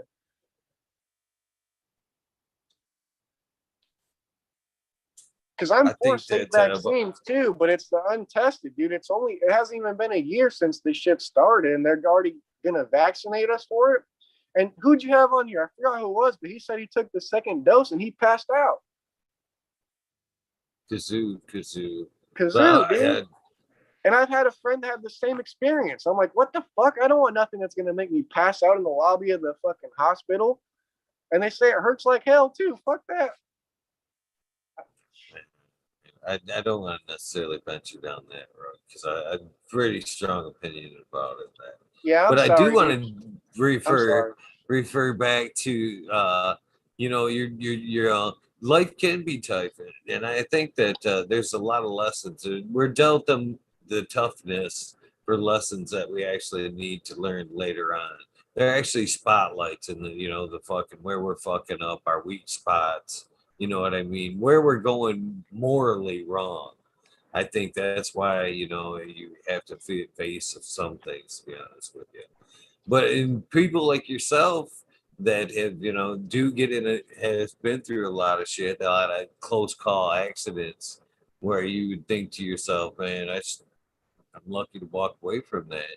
I honestly think you should honestly be thinking that very same thing, but at the same time, you should be thinking, why did I walk away from that? You know what I mean? There must be another reason why I'm here, especially multiple chances. It must be something, must be something with something to a great impact to somebody. And I'm not Yeah. saying it's to humanity or whatever, but it might be, it's obviously has a great impact to somebody. I mean, dude, So, you know honestly, what I mean? You got to keep on down that road. that's my main purpose, dude. Like, honestly, the biggest impact I could say to anyone would be my daughter and my mother, dude. Like, my mother says that I saved her life these multiple times. She had the heart attacks just because I like called the paramedics because she wasn't able to speak to save her, which that's not me saving her life. That's just me holding the phone and talking, dude. But without me being there, she wouldn't be here pretty much. And then with my daughter, same thing, dude. My daughter loves me to death and stuff, but my whole mission is just to give back to people. I'm not here to profit. I'm not going to sell you guys like a bullshit fucking product or bullshit seeds or nothing. If anyone wants seeds, I'll fucking give you seeds for free. Like, it's not about the profit for me. My main thing I want to do, dude, I'm like in a really impoverished area here in San Diego, and I want to give back to the kids. And one day I want to write like a children's book, and I also want to do like a food bank, dude. Just especially right now, it's hard because I don't have the like funds or resources to do it. But during this coronavirus would be the perfect time, just because so many kids aren't eating from being at school and shit, and they're like starving and shit. It's like, dude, if I could just have a food bank where I have like natural foods and shit where I give out to the people, whether they're a kid or not, anyone that needs it. But dude, there's a horrible homeless problem here, and shit's honestly going to shit here in California, dude. The whole the whole thing has gone to shit since it went recreational in all kinds of different ways. What do you think the negative drawbacks of recreational have been? To be honest with you, do you think it's because directly related to cannabis, or do you just think it's timing in general?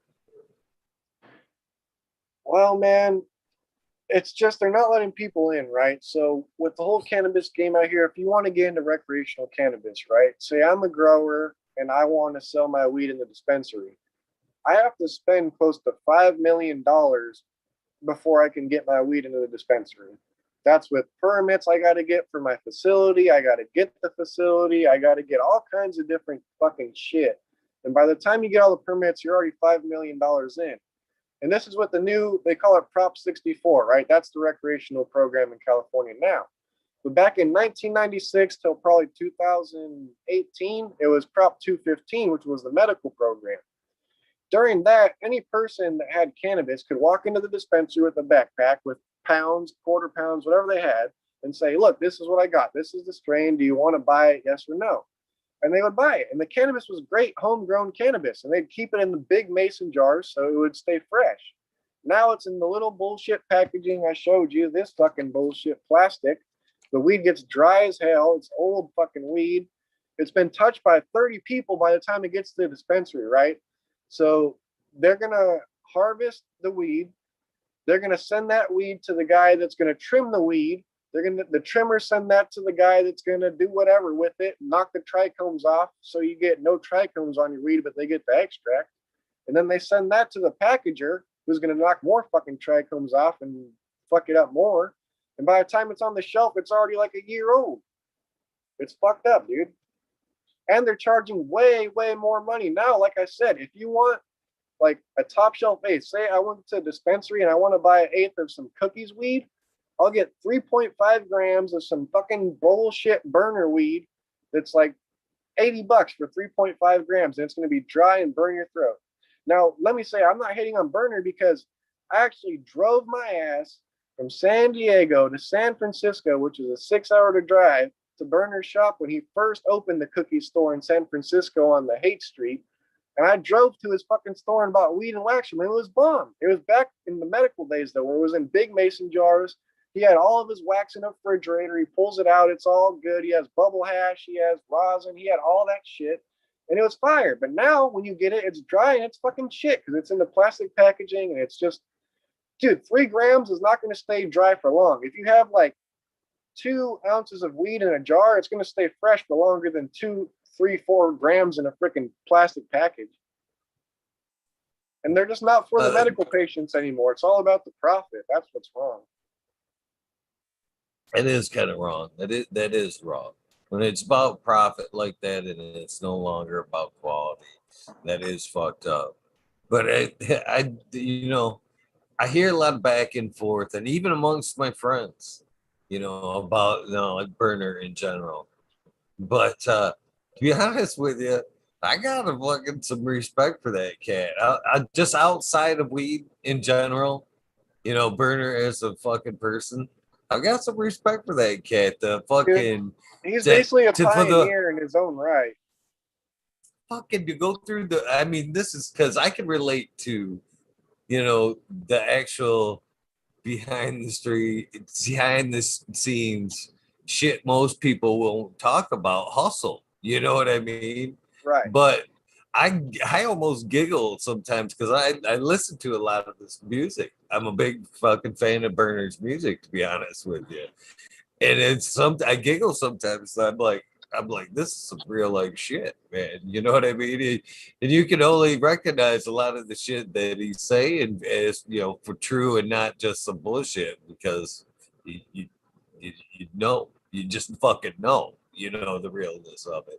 But I think it's kind of funny that he makes another living actually, talking about, basically probably what he's doing now. I mean, just the realness of it. But as far as, the growing aspect and, kind of throwing swag out for high dollar and just kind of, cause it's hype, I don't appreciate the hype of it. This is what I should say though. It's not actually the people growing the weed's fault, dude. Like I said, it's just going to so many different people that by the time it actually reaches the dispensary, like, dude, people are fucking stingy out here. Like, if you send it to the packaging people, they're gonna knock all the sugar leaf off in their little fucking auto trimmer, whatever you call that bullshit triminator. They're gonna knock all the fucking leaves off, all the trichomes off. They're gonna use that and make extract out of it. So now the bud you're getting is already like half the potency of what it would have been, or even just half the cannabinoids or trichomes. So it's that involved. It's just a whole bunch of bullshit, dude. It's not even the grower's fault. It's just by the time the weed that the grower grew reaches the actual market, it's been turned to shit because it's been touched by so many people. And dude, where I live here in San Diego, it's like the best growing area in the world. I'm not shitting you. We're like the only place that can grow fruit and fucking vegetables all year round. We're the avocado capital of the world. We have more avocado trees than anywhere in the world. Like, but weed is illegal to grow outdoor. We can't fucking grow outdoor weed here. It makes no sense. And there's so many beautiful areas all over where people could be growing weed from here all the way past Los Angeles. Like, I'm not even just here in San Diego. I'm talking from here to like almost up to the Bay Area in San Francisco, even past Los Angeles. You can't grow weed outdoors legally, even if you have a med card. If your neighbors can see it, you're fucked. And we all have neighbors here, dude. We're in California. We're packed the fuck in like China. That's insane. You know, one thing I want to, cut back to before I fucking forget is your look on quality there. I meant to tell you that when you said it. You're as far as how long it should be on the shelf and then fucking brought back in and then turned into extracts. I fucking love that shit, man. I honestly love that fucking outlook on quality because That's a it's good one for idea, one. though, isn't it? You don't. It's an excellent idea. I Nobody mean, wants to people don't buy want to swag, smoke and that it's going to dry be made shit. anyway. Yeah, that shit's gonna burn Extracts your are throat. As like smoking it in a bong or in a pipe, it's gonna fuck you up. Like, it's not pleasant to smoke. But if you just extract it with BHO or you press it or whatever method to get rid of, even if you just put it into edibles, dude, like it'll be way more medicinal than the bullshit. Like, they should send back all that old fucking weed. Dude, I'm telling you, I bought that weed just today from the dispensary for $20. That's fucking packaged in 2020 of May. So that means it was probably fucking harvested in like January of 2020, which was basically damn 2019 of last year. That shit's been older than the fucking COVID. But I can't knock them either because it's only $20. So what can you say about that, After tax. And I mean, honestly, I could buy a whole bunch of this shit. I could buy a whole ounce of it and extract it my damn self if I wanted to. And I'd probably get some good medicinal effects out of it that way. And I'm actually going to give people a bubble hash tip before I forget because I'm fucking stoned and I can't remember anything. But a lot of people talk about the freeze dryer, right? A lot of people like to freeze their shit to get the moisture out of it. I don't do that. So when you press rosin, a lot of times you use a double sheet of parchment paper, right? Like you fold it in half. We use 2 sheets, right? You fold 2 sheets and put them on top of each other. So I'll do that, but then I'll stick the wet hash inside of those 2 pieces of parchment paper folded in half, and I get a hair dryer. Well, yeah, of course, because my hair, everyone's going to say something about my hair like me and Chad. But yeah, I get the hair dryer, and I just freaking hit the hair dryer on the parchment paper with the hash in it. I hit it, flip the parchment paper over, hit it. So I actually use like a heat method of drying, and then I flatten it with a spoon while it's in the parchment paper. I flatten the parchment paper with a spoon and then heat it till all the moisture comes out.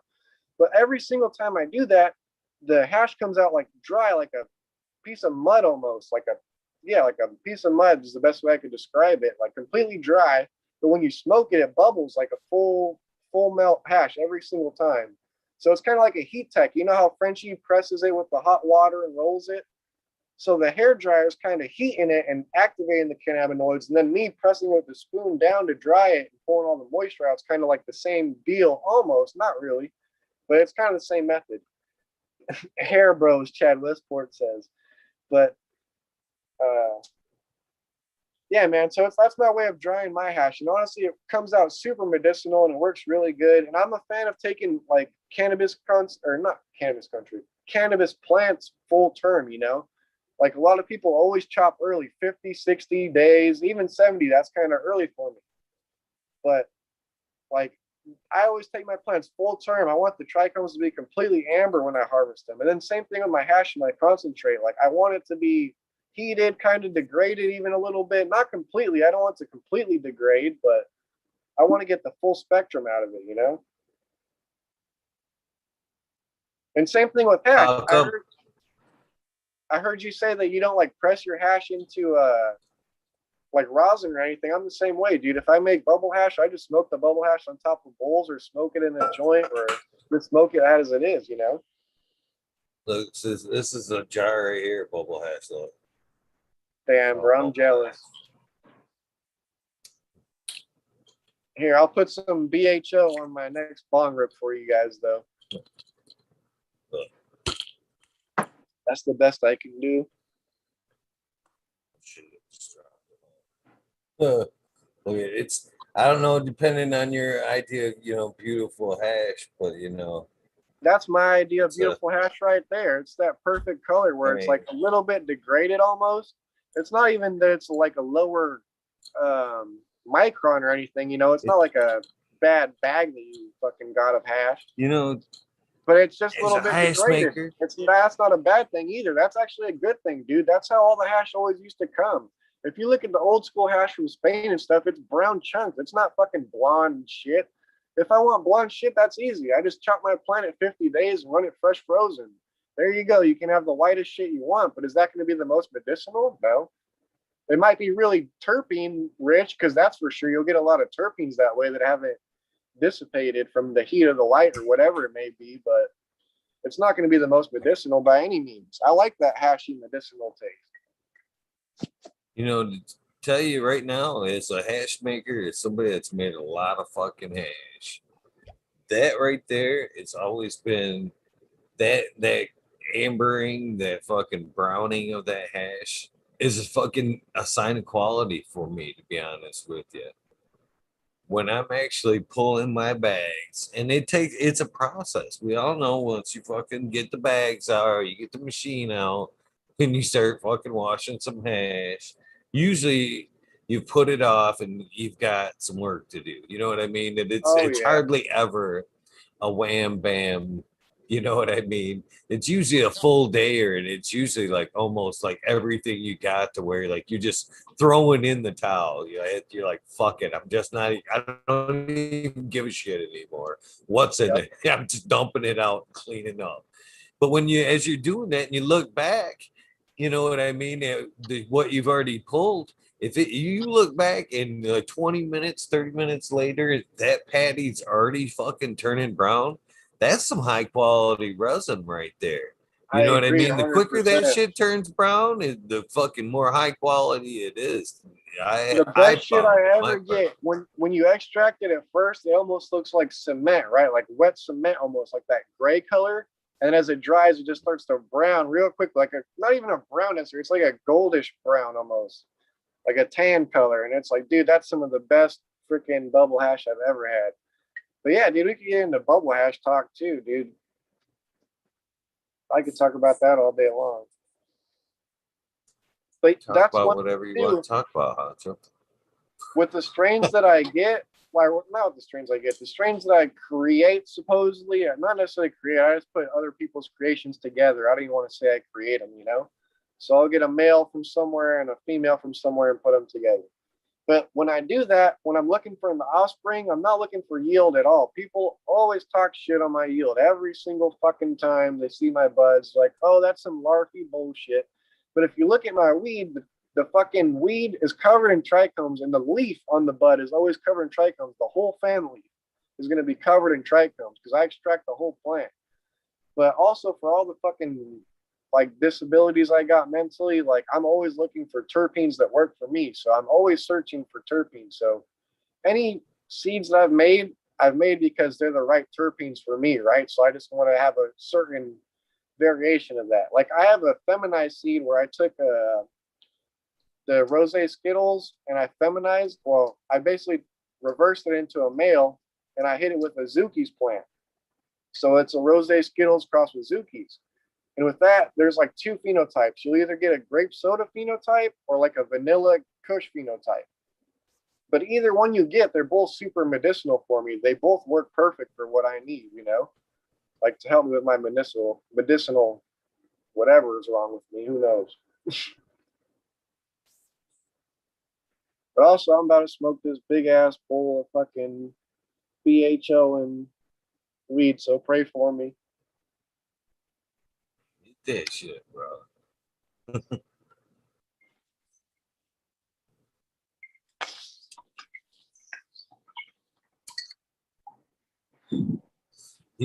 When I had Gus on the other day, he talked about how passionate he was about BHO. But throughout that whole episode, I never asked him why. You know what I mean? I never walked him down that road why, he was so passionate as I look back. So Is there a reason why you're dabbing BHO tonight? Is it, cost factor, availability, or is it choice?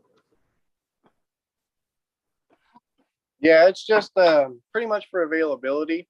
I would be smoking rosin if I had the choice, but I completely get what that guy was saying. I forget who it was saying that, but I agree, man. I prefer BHO sometimes too because, like, right now I'm stoned as fuck off that hit. BHO is just more potent, plain and simple. If you smoke like rosin or bubble hash, it's the perfect medium in between like the potency of bud and BHO. It's right in between there. You know, you're not gonna get too stoned, but you'll get well medicated. BHO sometimes can be almost too fucking potent. Like right now, I'm already starting to sweat just after taking that hit. But that's the difference in BHO versus the rosin. The rosin and solvents can be more flavorful, but it's definitely never as potent. Like even if you dab it, you're gonna see the rosin's gonna leave a bigger residue than BHO, right? Like BHO, you can just heat up with a torch and it all disappear, but rosin, you gotta like really torch the fuck out of it.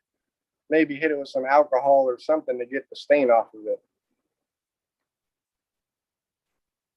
And yeah, someone said whip it real good. Wheatus 207.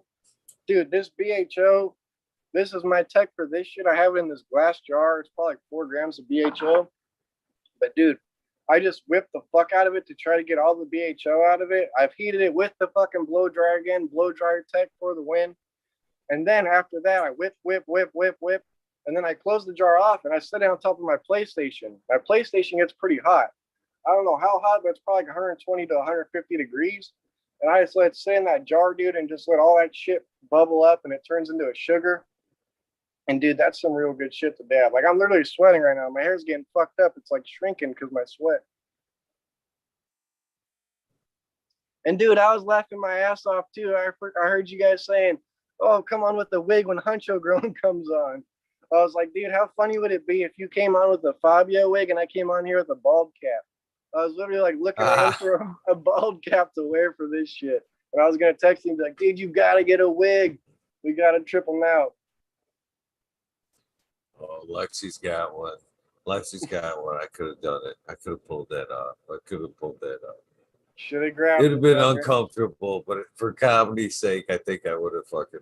I think if coordinated, I would have fucking probably played along with that shit. Yeah, dude, I would have loved it. That should have been hilarious. I'm not that type of guy that's gonna get all pissed off over something like that.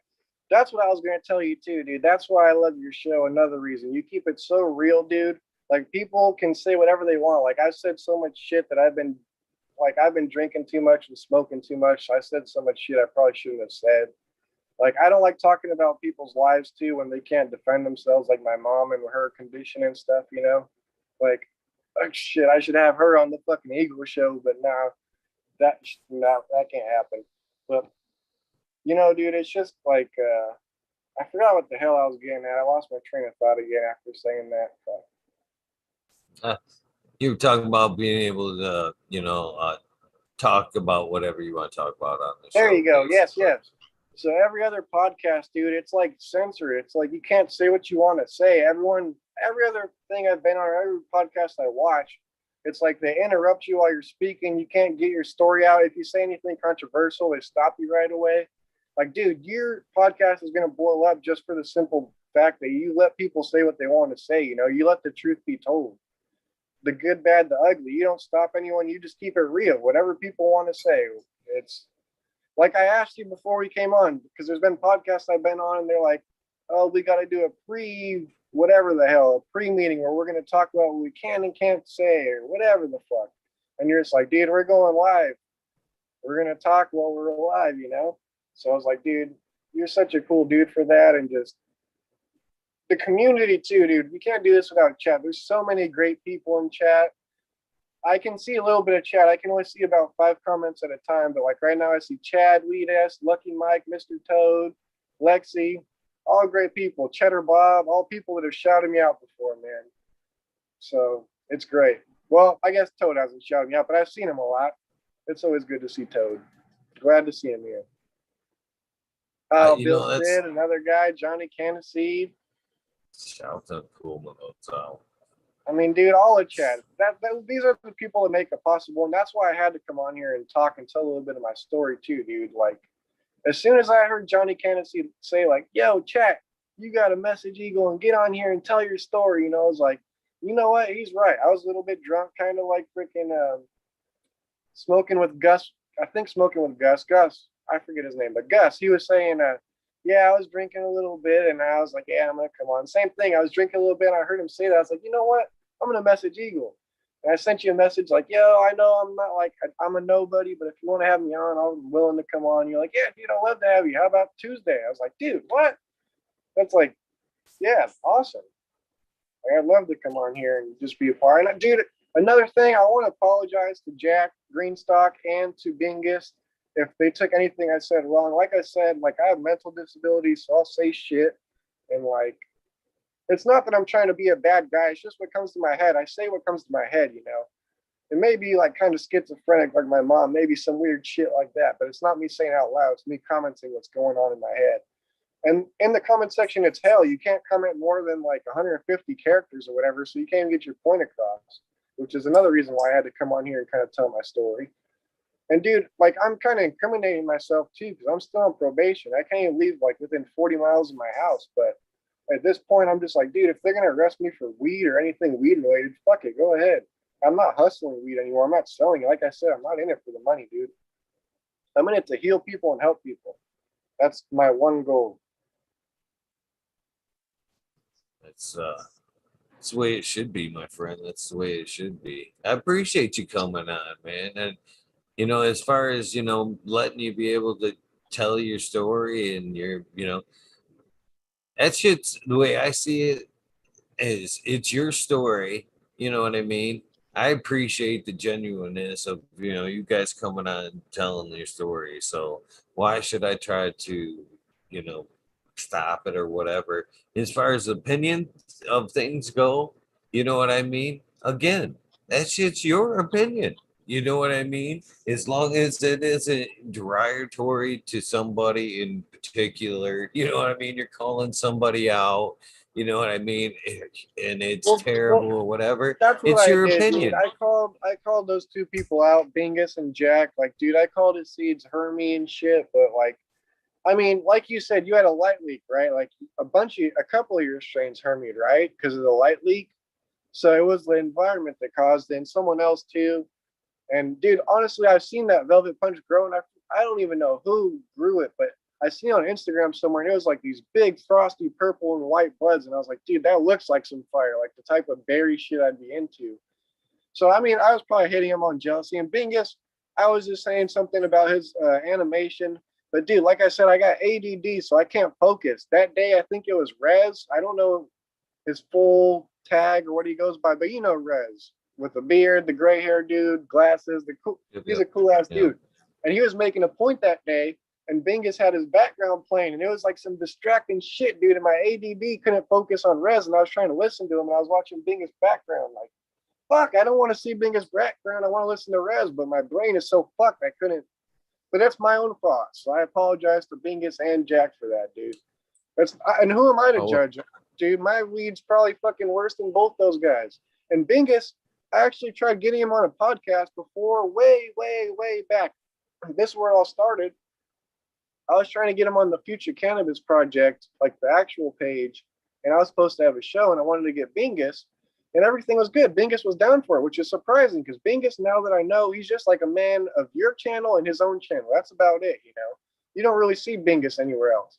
But dude, Bingus has so many great stories that I just wanted to like kind of pick his brain about more of his stories about when he was younger and stuff, So I tried scheduling him on the Future Cannabis Project to be a co-host, and I got him scheduled, but due to timing, we weren't able to time it right because I was real busy during the time. He was busy during the time, and it's late at night. I'm usually not up late at night, dude. I'm usually in bed by like 8 p.m. my time because I got to wake up at 4 in the morning for my daughter.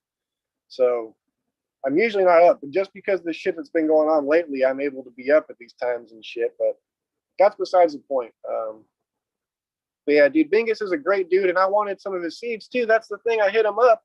So when he blocked me, I was like, damn, Bingus, I just wanted some seeds from you. But it wasn't even because of the seeds. It's because I was talking shit about his animation, and I feel really bad. And I that's about it, man. For that, at least. yeah, it's all good. It's well, again, Yeah, Joe that White all says happened in everyone's got a chat. little troll in them. Troll in them. That's the truth. Sorry to interrupt you. Go ahead. Oh, no, every that stuff all happened in chat, but when I'm talking about like as far as when people talk about things on the show, generally, even this, you know what I mean? Yeah. All your opinion, all your opinion. So you know what I mean? It's not like it's coming out of my mouth or it's a representation of the show. That's usually why I let it free flow like that.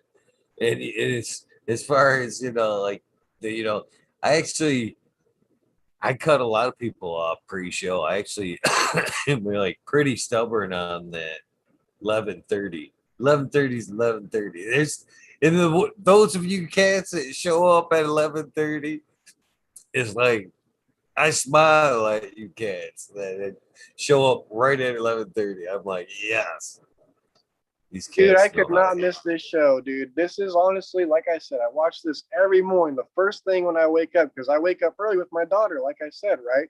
I wake up 4 or 5 in the morning. I got my daughter, and she's just playing her video game that early in the morning and shit. So I'm like, all right, I'm gonna watch some Talking Shit with Eagle. That's like my morning routine right there, dude. I wake up, smoke some bowls, watch fucking Talking Shit with Eagle. And dude, there's so many real people, and you're one of the real people, dude. Everyone. And okay, one other thing I want to get to. Everyone keeps saying golf cart. I seen Cheddar Bob say golf cart. That reminded me of something because I wrote something down. Let me see. Oh yeah, Modern Genetics was talking about go karts, dude. So that guy El Gallo I was talking about that ended up passing away, unfortunately. Back when I was a little kid, we found like this junkyard ass bicycle, right? Like probably some stolen bike on the street or some shit. It was like a mountain bike and it had a perfect big frame. And he ended up putting a fucking weed whacker motor on that thing. We turned it into like a little freaking pocket bike, basically, dude. And he actually made it run and everything. That shit was zooming around. And I had a dirt bike. I mean, the crazy thing is, because where I'm from, people are dirt poor. So I had a Chinese dirt bike, right? Like a Chinese 125cc when I was 12. And people were like, dude, Huncho's fucking rich. This kid's got everything. But I'm like, what the fuck? This is a piece of shit Chinese dirt bike. All my friends got Yamahas, Hondas, all that shit. But in the hood, it's like, dude, you got the coolest shit. But dude, we ended up building that little fucking little pocket bike thing damn near. It was like a bicycle with a weed whacker motor, basically. But that thing was badass. He welded the mounts on it and everything. And I also got a crashed fucking street bike that I still haven't done anything with. We were gonna build a go-kart out of it, but I got a Yamaha R6, a 2014 Yamaha R6 that I crashed the fuck out of. But everything's kind of good on it, the motor wise at least. And we were always going to build it into a go-kart, but he passed away before we could ever get to it. Now I think I'm just going to rebuild the bike just to have as an extra bike. It'd be a fucking fun ass fucking golf cart. It would have been pretty fucking nuts, man.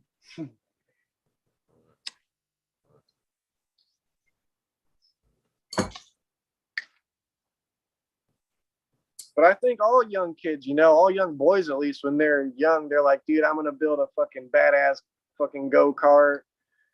Like, dude, the times have changed so much since I was a kid. That's the crazy thing, too. That's how I relate to Gus and Red Pill, dude. Our generation is like the last generation of kids who played outside, dude. And it's sad. And fuck, dude. That's kind of like how me and the mother of my child are arguing, is because my child's not playing outside enough, basically. She's saying I'm keeping her too cooped up in the house, which I agree, but there's not much I can do because of the hours I have her. I have her from 4 in the morning till about 4 in the afternoon. But from 4 in the morning till, oh, well, she has class at 9 in the morning, online class. So from 4 to 9, she can't really do much outside. It's freezing cold. And then from 9 to 12, she's in class. And then after that, her mom might pick her up an hour later, maybe 4 hours later. I don't know. And then Joe Y just said, did he say what his name means? Yes, my name, they call me Huncho because I'm from a predominantly Mexican neighborhood. I'm probably the only white kid within the freaking, I don't even know how many mile radius, but I'm like the only white kid in my neighborhood. And they couldn't pronounce my name Hunter, so they'd always say, yo, what's up, Huncho? Like a funny story, one of my best friends growing up, he's Mexican and his mom was like straight from Mexico. but he's like whitewashed Mexican basically because he was born here. But well, he wasn't born here, but he's been here since a little kid. But anyways, I would go to his house and his mom would be like, "Oh, what's up, hamster?" I'd be like, "What?"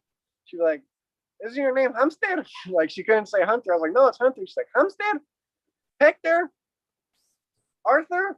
Like she could never say Hunter, but I'm like, Jesus Christ! But everyone could say Huncho, so that's how I got the name Huncho. And then Bindu, I see you said smoking the Rose Skittles X Zookies right now by me. How you liking that, brother? What's the flavors you're getting on that? And are you smoking that as flower or did you make it into rosin, Bindu?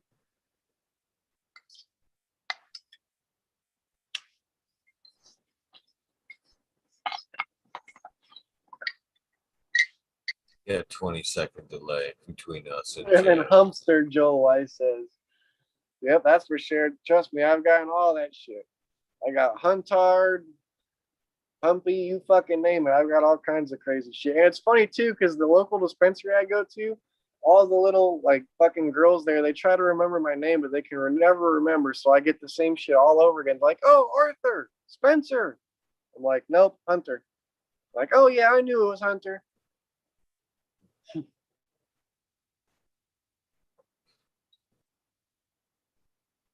Yep, a lot of Latino heat around here, bro. It's some crazy shit. But that's another thing too. Like when I was in jail, bro, it's some crazy shit. But you gotta like kind of gang up or be in a gang when you go to jail or prison. So around here, they got about 4 sections you can be in. They got the blacks, which I don't even know what the name is for them, but they team up with the norteños, which means the Northsiders.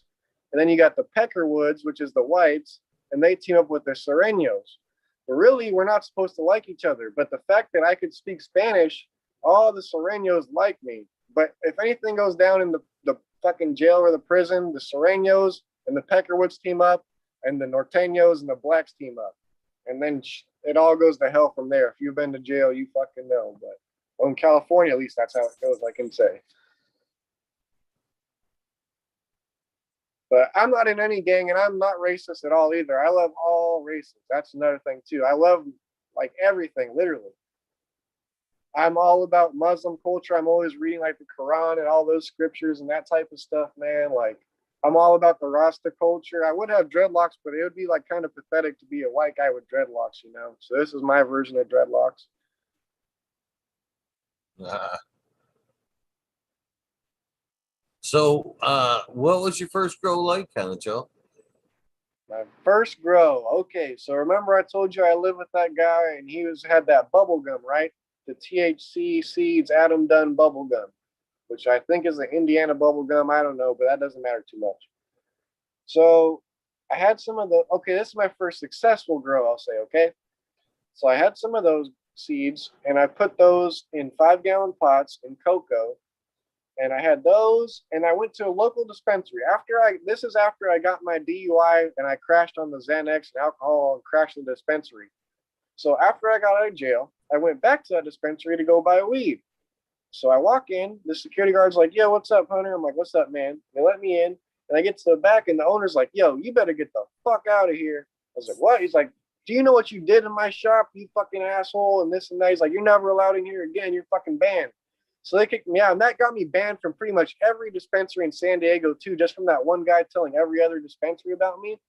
Like they all banned me, but there was a shop right next to him, right?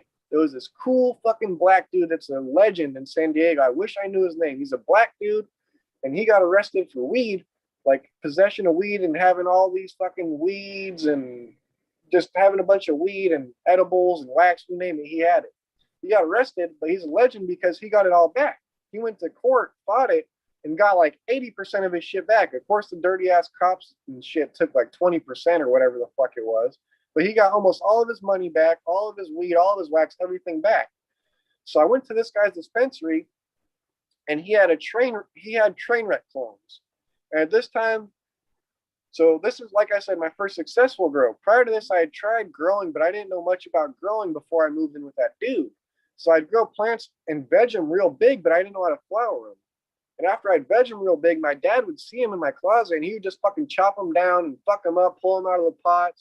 Even though my dad was kind of a stoner, he didn't want me around that kind of stuff because he thought I was going to sell all the bud, even though I was only using it for myself and medical purposes, right? But he was just chopping the shit out. I'm like, fuck, so I can't get a successful harvest. But once I knew how to grow and I had those bubblegum seeds and I went to that dispensary next to him, he's like, yo, aren't you that guy that crashed in the dispensary next door? I was like, yeah, that's me. He's like, damn, they told me not to let you in here, but you're a cool dude, so I'm gonna let you in here. I was like, oh, hell yeah, dude, thank you. So I bought some of his wax. I bought like 3 grams of wax or something and some bud. He's like, yeah, we just got these clones and we got Trainwreck, and he had a couple other strains. I don't remember the other. But I grabbed a couple Trainwreck clones. And my stepdad's like, yeah, we'll have like a grow off. I'll grow my clone, you grow your clone. We'll see who's comes out better, bigger, whatever the fuck. So I did that. I got the 5-gallon pots under a 600-watt metal halide from veg and 600-watt HPS for flower. I had them in 5-gallon fabric pots, I believe it was. Yeah, it was fabric pots. So I had them in there, and I was growing in cocoa. And I was using the Advanced Nutrients lineup. They have a 2-part Sensi Bloom, I think it's called. Part A and B, which is like a veg and bloom. You just either use more A or more B, right? So I'm using that. But the big thing is, I was using like their tarantula, their voodoo juice, their freaking piranha. But those are all actually really good products because they're microbes and fungus. And at the time, I didn't even know what I was introducing. I was like, whatever, I'm going to throw all the advanced nutrients at it. Take my money, whatever his name is, I forget. But dude, I actually grew some huge buds though in the cocoa. That's one thing with the cocoa and those salts. I grew gigantic freaking buds. I was surprised. I grew probably like over a half pound of bud with like 2 plants, the one Trainwreck and the one bubble gum, and I had over a half pound of freaking weed. And then I was like, dude, I'm hooked after this. My dad, the thing is, I told you me and my stepdad had the grow off. He grew his outdoors like in the back of his pickup truck bed, and he had like a puny little bud, which is honestly some dank bud. And I squished it into rosin. He didn't even really get a smoke none. My greedy ass. But dude, he had this one little puny bud he grew in Miracle Grow, and I had this giant freaking plant that I grew with salts and advanced nutrients. But then after that, I switched to LEDs from HPS and metal halide. I grew under like the Blurple LEDs, right? And I tried it in soil. And prior to that, I was growing in a tent, a 4x4 tent. And now I'm growing in a room, I don't know the dimensions of the room, but it's the same room I'm growing in now. But I'm still back in a tent in the room because of the same fucking shit. I'm still scared. But I grew in the room, just in the room itself. And I had the LED lights up way too high. The room was way too cold. And I had these little puny buds.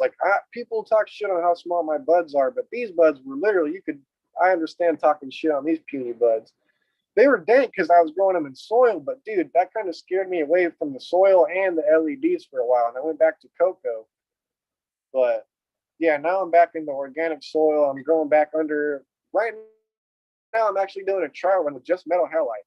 So usually I would do metal halide to HPS, and I would start my seedlings in solo cup and transplant them up to a bigger pot.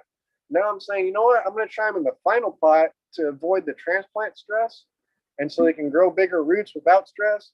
And then I'm just going to leave them under the metal halide from veg and flower just to see what happens. Because I really like the metal halide spectrum. It's a nice white spectrum, almost like the high-powered LEDs that are coming out now. I've heard a lot of growers say they really enjoy their grows under the metal halide. Be honest with you. If it was up to me, I'd probably honestly run a mixed spectrum. I'd probably run half metal halide, half HPS, or half HPS, half LED, which I should be doing because I'm in a 4x8 tent right now, and I'm only using 4x4. So that's kind of to control the VPD, so to say, just the humidity and temperature.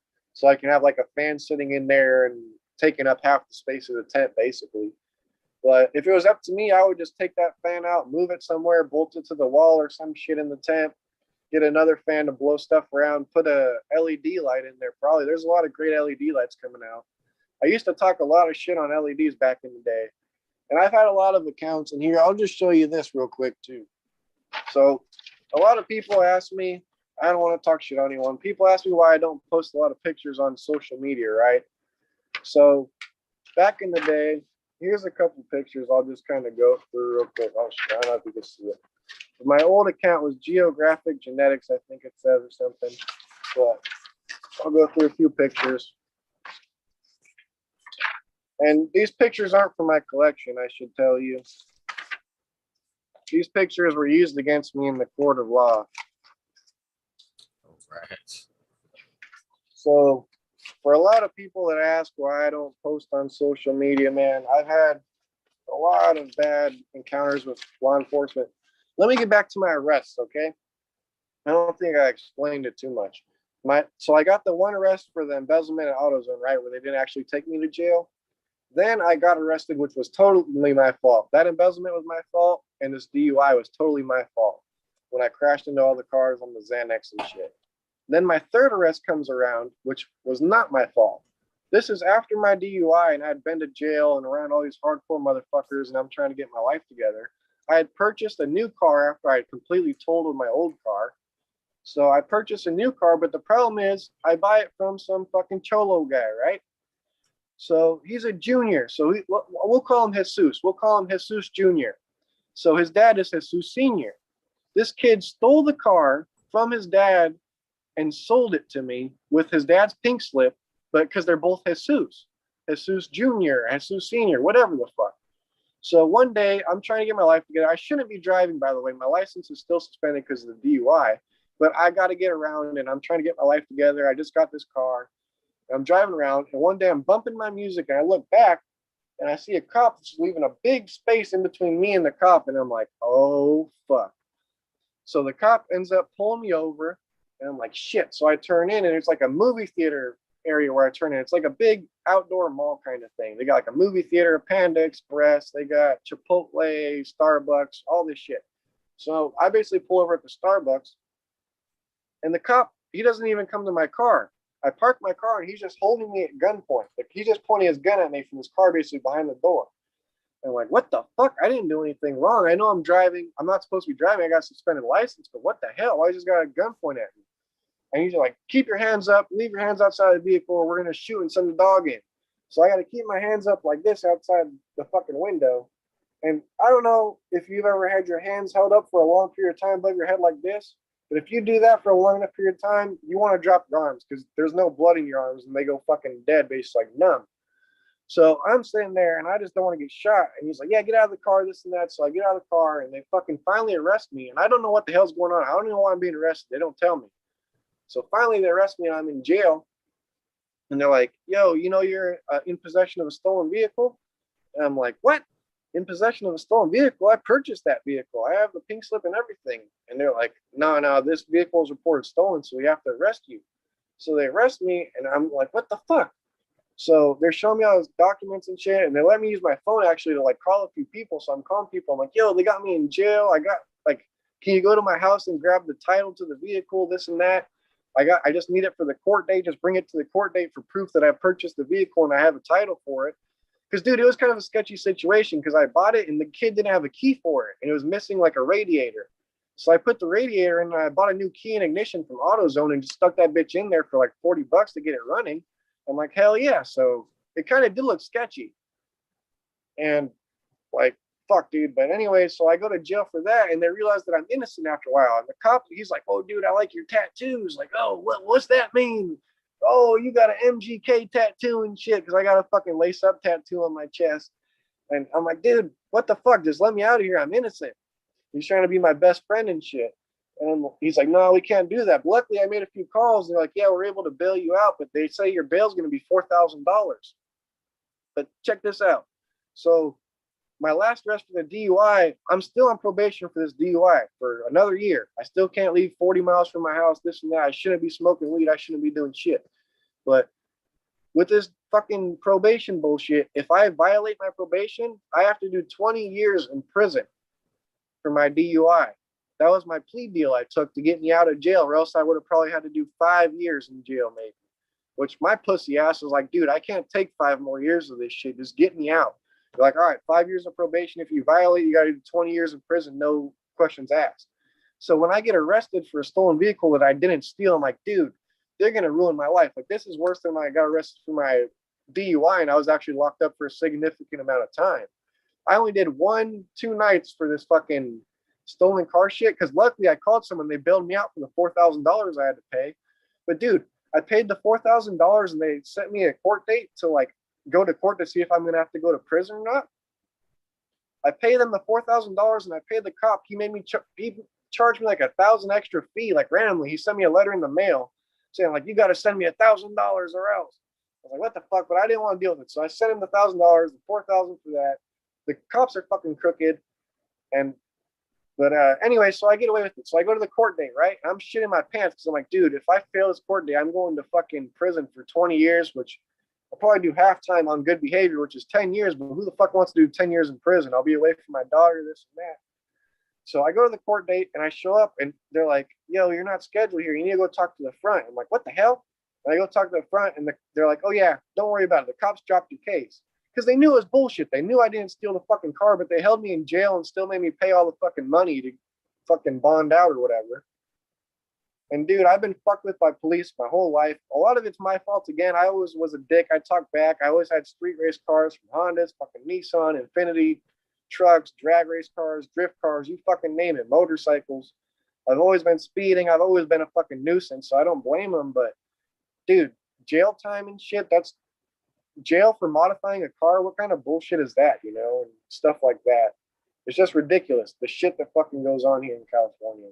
And anyone that's been in the fucking justice system knows how fucked up it is, dude. There's so many great people that are in jail right now. Like, dude, I met people that were nurses. I met dudes that were like fucking top chefs, real estate dudes, like huge people, but they're like stuck in jail over some bullshit. And it's nuts, dude.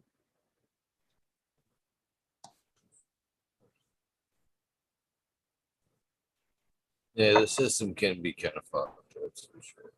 Especially more so now that a lot of the prisons are privatized. It's gotten a lot of worse on who they're trying to keep behind bars. Well, that's what it is too, is they make money off of you. That's why your sentence gets reduced. If you go to jail or prison, you get halftime. You know why? Because every day that you're in jail, that's worth $100. So say you owe the government whatever $3,000, you just do whatever $3,000 worth of fucking days is. $100 a day. That's what you're worth. They'll feed you and they'll keep you in there, and they're making more money off of you. But you're actually making $100 in there. You'll never get that $100, but it comes off of your court fees or your time, either way. But it's fucked up they got you in the first place. And it doesn't help a lot of people, dude. A lot of people get more fucked up in jail or prison than when they came in. Like, I'm one of the lucky people that got reformed from it. Like, I actually learned from my fucking mistakes. But dude, there's so many people in there that have like, they're not learning from their shit. They're getting worse. They're meeting people in there that are fucking bad people, me included. I met a bunch of dudes in there that were bad fucking people, and I came out of jail and still hung out with them. And guess what? Those dudes are fucking homeless, doing meth, doing crazy fucking shit. They're in gangs, my local city gang. It's crazy, dude. I've been here for a long time too. I've been in the city a long time. I'm not a part of the gang, but I'm like a part of the city, so I've always repped for the city. That's all I can say.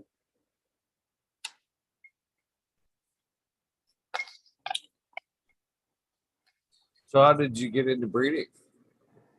What was How that? did you walk down? How did you start getting into breeding? Oh yeah, sorry. I fucking got cut off there. I started telling a story and then I got confused. So I had that train wreck and that Jesus Christ. I can't even remember what I bred with. I'm so stoned. Bindu, help me out. What was it?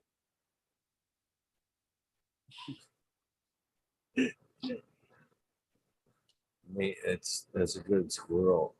Someone help me out. Yeah, I'm squirreling out. Sorry, I'm stoned and drunk. But it was the okay, sorry, the train wreck and the bubble gum. That's what it is. I'm fucking losing my mind.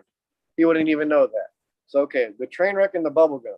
So I had those plants and I grew them both out as females. Those were both females. I grew them out. I got gigantic buds. Like I said, I got the half pound. So next I grew it again, but which one was it? And one of the bubble gums was a male. And I was like, shit. And I caught it too late. I didn't really know too much about the male and female at that time. I knew a little bit just from all the shit that I watched with that guy at his house when I lived with him. But I was like, oh, shit. I got a male pretty much. And by the time I noticed, it had already pollinated my train wreck. So the bubblegum pollinated the train wreck. And so that became Wait a second. Shit, I think I'm off. Sorry about that. That ain't right, I don't think. Agree that Okay, so yeah, I grew that train wreck and the bubble gum, right? Those are both feminized, like I said. So then I got a sour diesel plant that was not feminized, but they're both females. And then I got a sour diesel plant that was a female as well. But one of my bubble gums became one, not became, but one of my bubble gums was a male. So I had the male bubble gum and then the female sour diesel. And the male pollinated the female sour diesel before I really knew like what the hell was going on or how to breed. I was just like freaked out, like fuck. Now I got seed in my butt. But the progeny that came from that was actually super dank and it was like perfect for my ailments, dude. And that became my sweet diesel. So that was sour diesel crossed with the Adam Dunn THC bubble gums. I seen I forget who it was. Someone had a sweet and sour diesel. I don't know what it was. Who it was, I should say. An older dude that's on here sometimes on the panel. But that doesn't really matter. He's a real cool dude. He has the sweet and sour diesel, which is completely different genetics. But I had the sweet diesel, which is the THC Adam Dunn bubblegum crossed with the sour diesel I had. That was the first time I bred it. And it was, yeah, drunk man says what a sober man thinks, that's for sure. But so yeah, that was my first cross and it was accidental. But then the after that, I realized, oh, okay, after I grew the progeny from that accidental male female accident, whatever, I grew the progeny, the seeds of that, and I was like, dude, this is some great bud that I created on accident, you know? And that's when I was like, oh, you could take this strain and cross them and get like half of them will be like this, half will be like that, and half will be a mix. So I was like, dude, you could do that with like any fucking strains as long as you have the male. And that's what really got me interested in it. But after that, I didn't really too much care for breeding. I was just trying to grow more flower during that time for hustling reasons. But I don't want to touch on that too much. But I don't blame you. after Considering. after those times, I started kind of getting interested in feminized seed because I seen the demand for it. You know, a lot of people, I seen the demand for autoflowers, and people think autoflowers are always feminized, but that's not the case. Some of them are regular, and you might get a male autoflower. And people don't realize that unless it says feminized autoflower. You know what I'm saying? But I seen the demand for feminized. So I took the rose Skittles that I got from the place called Farm to Lab, which is where I got the seeds from, but they were growing it, and I got the seeds from them through someone else. But I won't mention that guy's name either. I don't want to get them in trouble because they're still going doing their thing in the traditional market. But I got the seeds from them with the rose Skittles, and then somehow I got a bag seed of some Zukis. I bought some Zukis, which is the Gorilla Glue crossed with animal cookies. So like you get it, Gorilla Zoo Animal or Gorilla Zoo, whatever the hell, Gorilla Animal Zoo. So Zukis. So I got the Zukis, crossed that with the Skittles, and it was a feminized though because I had to reverse the Skittles to a male through the S1. I had to make it S1 basically, and I hit the Skittles with itself. So I made like Skittles S1, and then I also made like Skittles crossed with Zuki's S1s that were feminized. And I mean, that's pretty much what I'm still going with right now. I got a bunch of new stuff that I've recently created, like jackfruit, a couple other strains, but that's kind of how I got into breeding. But it's all just for me, like the stuff that I like the taste of and that helps me with my medical ailments, to be honest with you.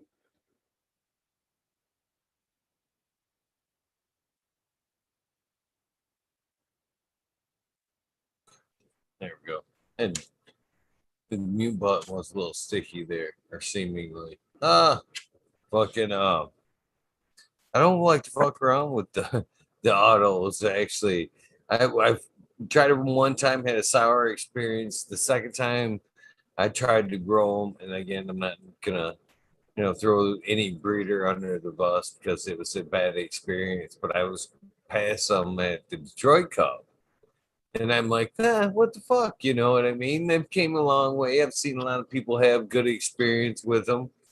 So I threw a bunch of them in the dirt, and then I was fucking talking with somebody, and they're like, it was like day or so after I dropped them. They're like, so you should be able to sex those real quick. And I'm like, what? Because that was the same thing. I was like, man, what? Wait, auto? You figure autos? I mean, why would you even tell somebody an auto male? I think unless you know what I mean. That was my opinion anyway. You I know, I didn't agree, even dude. think it was. And I'm like, oh shit. And fucking, they were like 5 out of 8. And then the three that were left were like, they just fizzled in the background. And I was at that point. I didn't even let them finish, to be honest with you. I ended up pulling them. I'm like, yeah, this is a fucking waste of power. And I fucking pulled them and fucking shut the light off. It was just for funsies anyway. But it wasn't a good experience. Yeah, dude, I had the same experience with them because I tried them a long time ago, back when it was just like the Ruderalis crossed with something, and it had that like nasty Ruderalis taste. They weren't that big. The autos sucked, and I still haven't really experienced with them since then because of the same reason. I was like, dude, I don't want nothing to do with that stuff. But now I'm seeing people do like big grows with actually good genetics on them that are growing huge plants in big pots, and like you can get a lot of concentrate from them too. And but the main fuck, I forgot what I was just about to say too. God damn it. Squirreling again.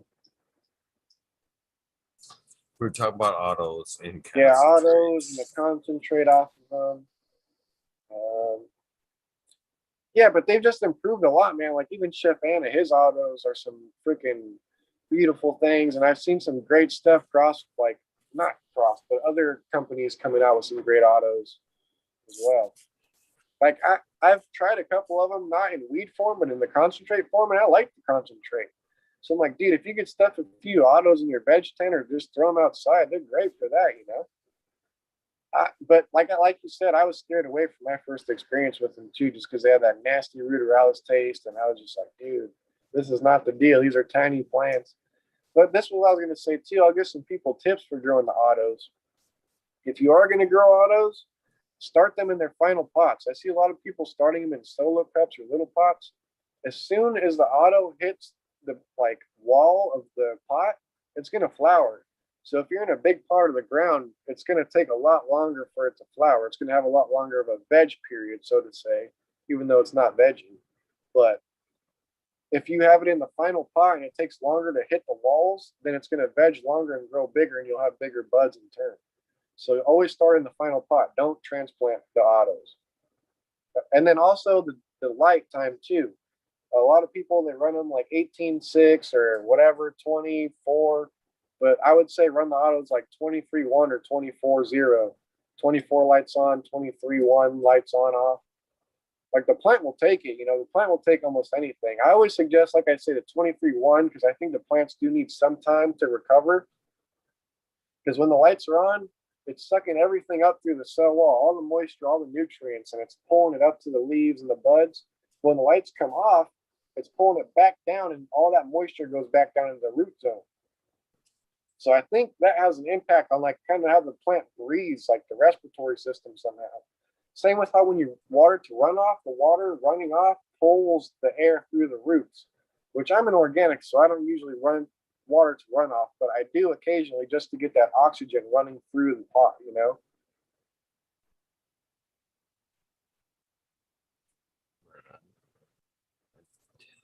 I agree. My opinion is slower.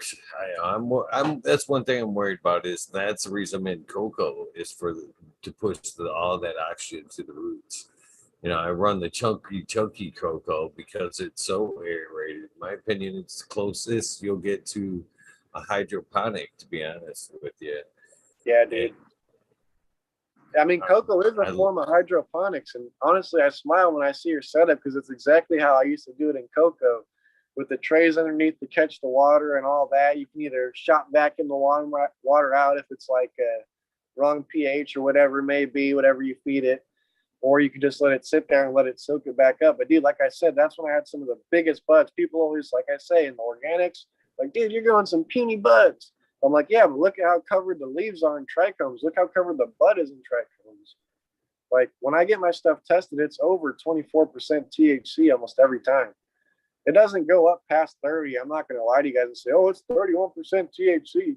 But no, I've had stuff test like 24, 22%. It's like frosty stuff. And it's the terpenes and the trichomes I like, dude. Definitely. I think I'd grow some oil in cocoa, to be honest with you. Fucking with, Dude, I'm trimming down some, what is it, the Primal Punch right now before the show. Matt, I guess I'll turn it up briefly. I like this new blur filter. I kind of got it off behind me because no, I like that too, dude. Because like you say, the eagle can be kind of intimidating, and you know the big old punching bag back there can be intimidating too. But like that, because I seen his blur, but I'm like, dude, am I just too high and too drunk, or is it blurry to me? I see eagle, but the background, I'm kind of tripping. No, that's a new feature. I just seen it today. But as far as like the cocoa and the, this is actually what's going on. I've been trimming this girl down before, the show. This is some Primal Punch. Oh, that's what I was gonna ask you, Eagle. Who's the one who created that Primal Punch? I forget. It's Mad Grower 1. Mad Grower 1. There you go. That's a badass dude as well. And greasy shit right there. I've heard some good stuff about that. I think, who was it? Smiley's growing it too, I think. And maybe Tao. I'm not sure about the American one or not, but I think Smiley's growing it, right? Or Smash Cake, maybe? I don't think he's growing either, to be honest with you. I could be wrong. I'm growing the Smash Cake. I'm doing all the tests. I was thinking of you then, man. I always see you talking about it in Mad Grower 1. It must be you growing all the Smash Cake out there. But you got so much stuff going. I just posted up some the other day. The Smash Cake. I was gonna say, because you're a caregiver, I was gonna say your patients are probably stoked with you, dude. You got all the flavors. But that was kind of an interesting debate you had too. Sorry to cut you off. Like, not a debate necessarily, but you were talking to someone and they were saying like, "Oh yeah, don't you want to bring back the strains for your patients? Basically, like grow what they want you to grow." And you're like, "No, I'm gonna grow what I want to grow." But it's like, dude, I bet your patients are stoked to have like, how many different strains are you growing now? I know you got at least like 8 growing. I don't even want to make you go through them all because I've heard people always ask me, "Yo, what are you growing, Eagle?"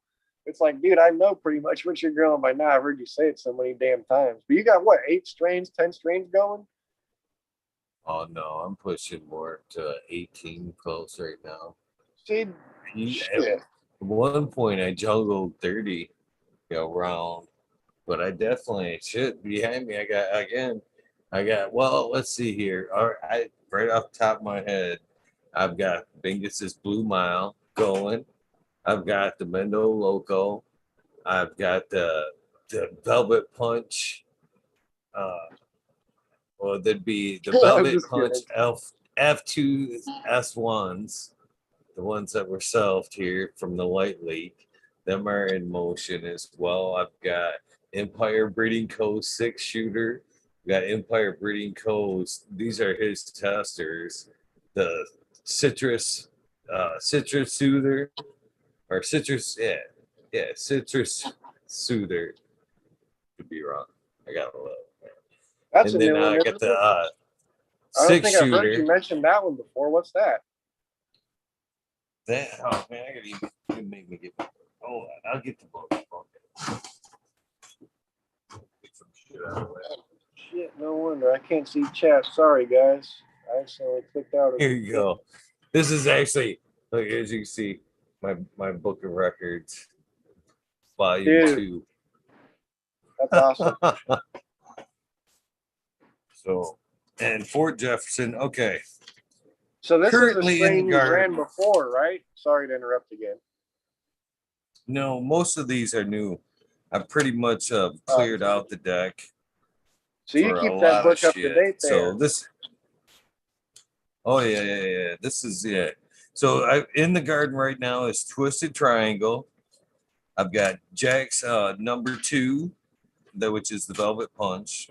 That's what I put it in there. Barbecue Gorilla from Empire Breeding Co. That's a tester. I've got Manja Delight from Candy Queen Genetics, which is a tester. I'm running Medgrower 1 Biscotti times Primal Punch, which is one of his testers. I'm running Fort Jefferson from North Star Genetics. I'm running the Tiger King, which I was showing last night from White Feather Grows. Hopefully he's doing all right. You said he had some kind of tooth infection, right? Yeah, he was actually in chat tonight. I was stoked to see him. I wish I could have had a chance to like interact a little bit more. Dude, so many great people in chat. Sorry to interrupt you real quick, but let me just thank Chad again, dude. Chad's been not Chad. Chad has also been awesome. Chad Westport, of course. But chat has been awesome, dude. I accidentally clicked off the chat. I was like, where'd chat go? But my freaking PlayStation like cycled and I couldn't see chat. But now I'm back. I can see chat at least 4 at a time. So that's all I want to say. Go on. What else you got going? The TK Northern Light times Lime BX by Brandon Ross. I've got the 6-shooter or Citrus Explosion. That's what it was. And that is Empire Pie by Face on Fire is what Citrus Explosion is. Oh, dude. And I've got his 6-shooter. I've had that Face on Fire before. That's some real gas right there. That's that one of his backbones. Yeah, it's in his lemon lava drops, and it's in a lot of his other strains that I really like too. That's kind of why. Wow. That's almost got like the old school OG lemon pine kush terpenes. You know, I don't even know how to explain it, but it's just got that lemon pine gas. I think you're gonna like that one. What did you say that's crossed with again? Sorry, the Face Off and the what? The Empire Pie. Okay, I don't think I've heard that one, but that sounds good too. Then I've got what is a 6-shooter, which is Skittles times Triangle. Then Gelato 41 times Cushman's times Wi-Fi 43 times Face Off OG is the 6-shooter. And then I've got Bingus's a Blue Mile going.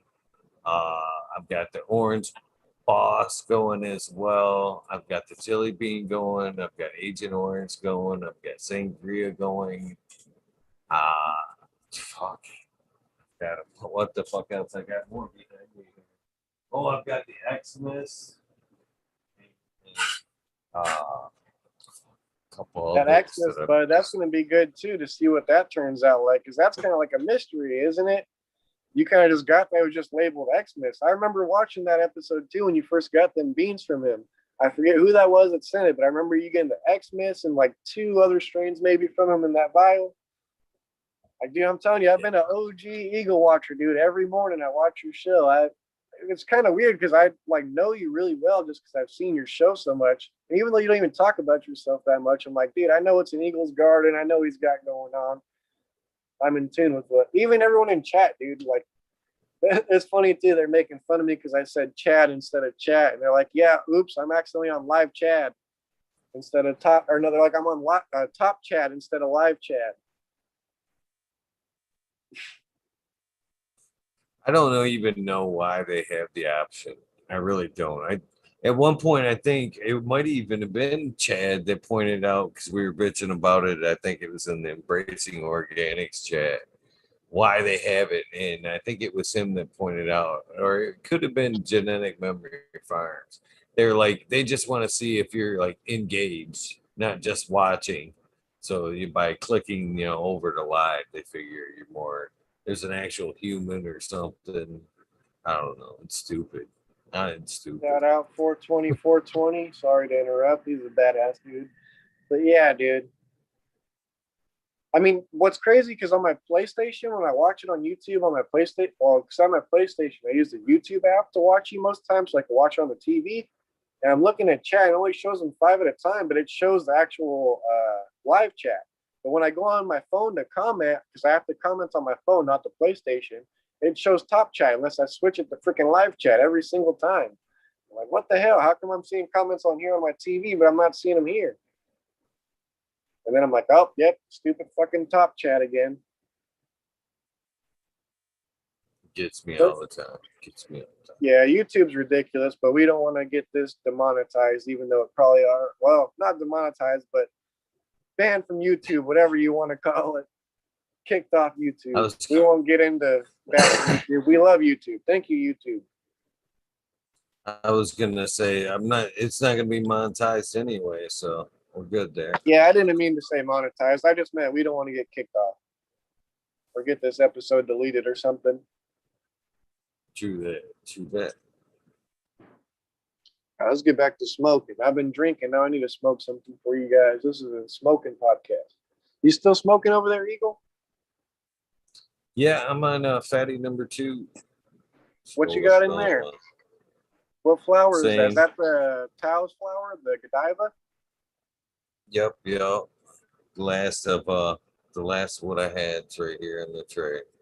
Dude, I need that. I know Tao will send me some beans too. Me and Tao was on the podcast with me on the Future Cannabis Project too. That was pretty freaking awesome getting to talk with Tao because he's like another legend to me, dude. I was there for the face reveal of Tao or whatever on Halloween or whatever that was. That was freaking awesome, dude. Because I'd seen him so many times in chat. So many of these people I've seen for like 4 or 5 years in chat, longer even. Like, because I said I had to watch all those freaking YouTube videos while I was living with that freaking guy. A lot of these people are the same people I've seen in those chats or in those comments of those videos. And it's crazy, dude. It really is crazy just to see the community that you've built, especially, dude. Because there's some good people. Like everyone that I see, literally every name on my screen I knew, Comfortably Numb, Cheddar Bob, Bindu, 420, Chad, Joe Y. I know every single one of those guys. Bindu is one of my seed testers, everyone. But I've been rambling on and on and on. Do you want to go to the rabbit hole? I'll just join you at the rabbit hole to give other people a chance to talk. And because I feel like I've been going a long time. I just realized how long we've been going. Well, that's completely up to you. I told you in the pre-show there, one of the few things that we do go over pre-show, it's completely up into your hands. Is if you want to jump, switch over and go, head into the wormhole, that's completely up to you. Are you going straight to the wormhole or is there going to be a break in between? I'm definitely going to piss. I'm definitely stretching and pissing. Yeah. You're going to give me about 5 minutes at least. Give me 5 minutes and we'll pop back on. All right. Yeah, we'll end this and I'll just jump back into the wormhole, I guess. It's the same link, right? Yep. All you got to, again, you and Gus, man. You and Gus Grows out just wanting to pull the plug all right quick. But yeah, that is the deal, Huncho. That is the deal. Yep, you've done your time, you did your spotlight. So yes, this is that is the Zoom number that you keep for the wormhole right there. Saying you are a welcome guest anytime you want to pop on right there. Anytime there's a wormhole, you want to pop in, more than welcome to. So it is part of the ending of the show there, this official episode of the show there. And of course, you can't get away without the soundbite. You're not jumping right into the wormhole without, of course, your soundbite. So you obviously know what that's about. So I'm ready whenever you are, my friend. Yo, what up, guys? This is Huncho Grown. You're watching Fucking Talking Shit with Equal, episode 360. We're over here smoking some good ganja. Thanks, everyone, for tuning in. Huncho Grown out. Thank you, my friend. It has been a good episode. I've had a lot of fun. I'm looking forward to having you in the wormhole here in a few minutes. Yeah, man, I'm looking forward to being in the wormhole. Me and everyone else, I'm getting to talk with everyone else, pick their brains. Whoever shows up, maybe Bingus, maybe Jack will show up. I'll get to apologize to them virtually, face to face at least, because I still feel bad about that, even though I know I even seen Jack be like, "It's okay, dude." Bingus has already said it's all good. He unblocked me, and dude, that's why I love your channel too. You publicly addressed it. You're like, Bingus, you blocked Huncho Grown. He's a part of the community. I'm blocking. And I could see in Bingus's eyes, he's like, dude, I really don't want to do it. He's kind of a dick, like. But he still did it. He unblocked me. He don't even actually. I talked to him off air about it. You know what I mean? And he was like, I didn't block him, and we actually had to kind of talk him through the unblocking process. So, Yeah. however it happened, but he was Yeah, I quick don't to want to undo. bring that up or anything. Like, yeah, I don't want to get into that. Just shout out to Bingus, dude. He's a great dude. I love what Bingus is doing and all the seeds he's breeding. That Blue Mile's badass. I just wanted some Bingus beans for crying out loud. But it's all good. That's the cool thing about this community, dude. I have so many people that hit me up like, hey, come to my house, check out my garden, grab some clones, grab some beans, grab some weed, grab some wax. It's honestly unbelievable how many people try to give me free stuff, dude. And that's the greatest thing about the community, and that's what I love because I'm not in it for the money. And yeah, but yeah, we'll get on to the wormholio. I'll see you there. I'll let everyone go. All right, man. I'm gonna stretch my legs and come back here in a few. So, worst case, we'll be back at the 20. Right So, I'll on, man. see you guys in a few. You guys, the 65 that are watching, hopefully, you guys will come over to the wormhole. Those of you that don't, well, que sera, sera, it is what it is. But you guys should know the deal. Please do something nice for somebody. Random acts of kindness do save lives. Hopefully, we'll see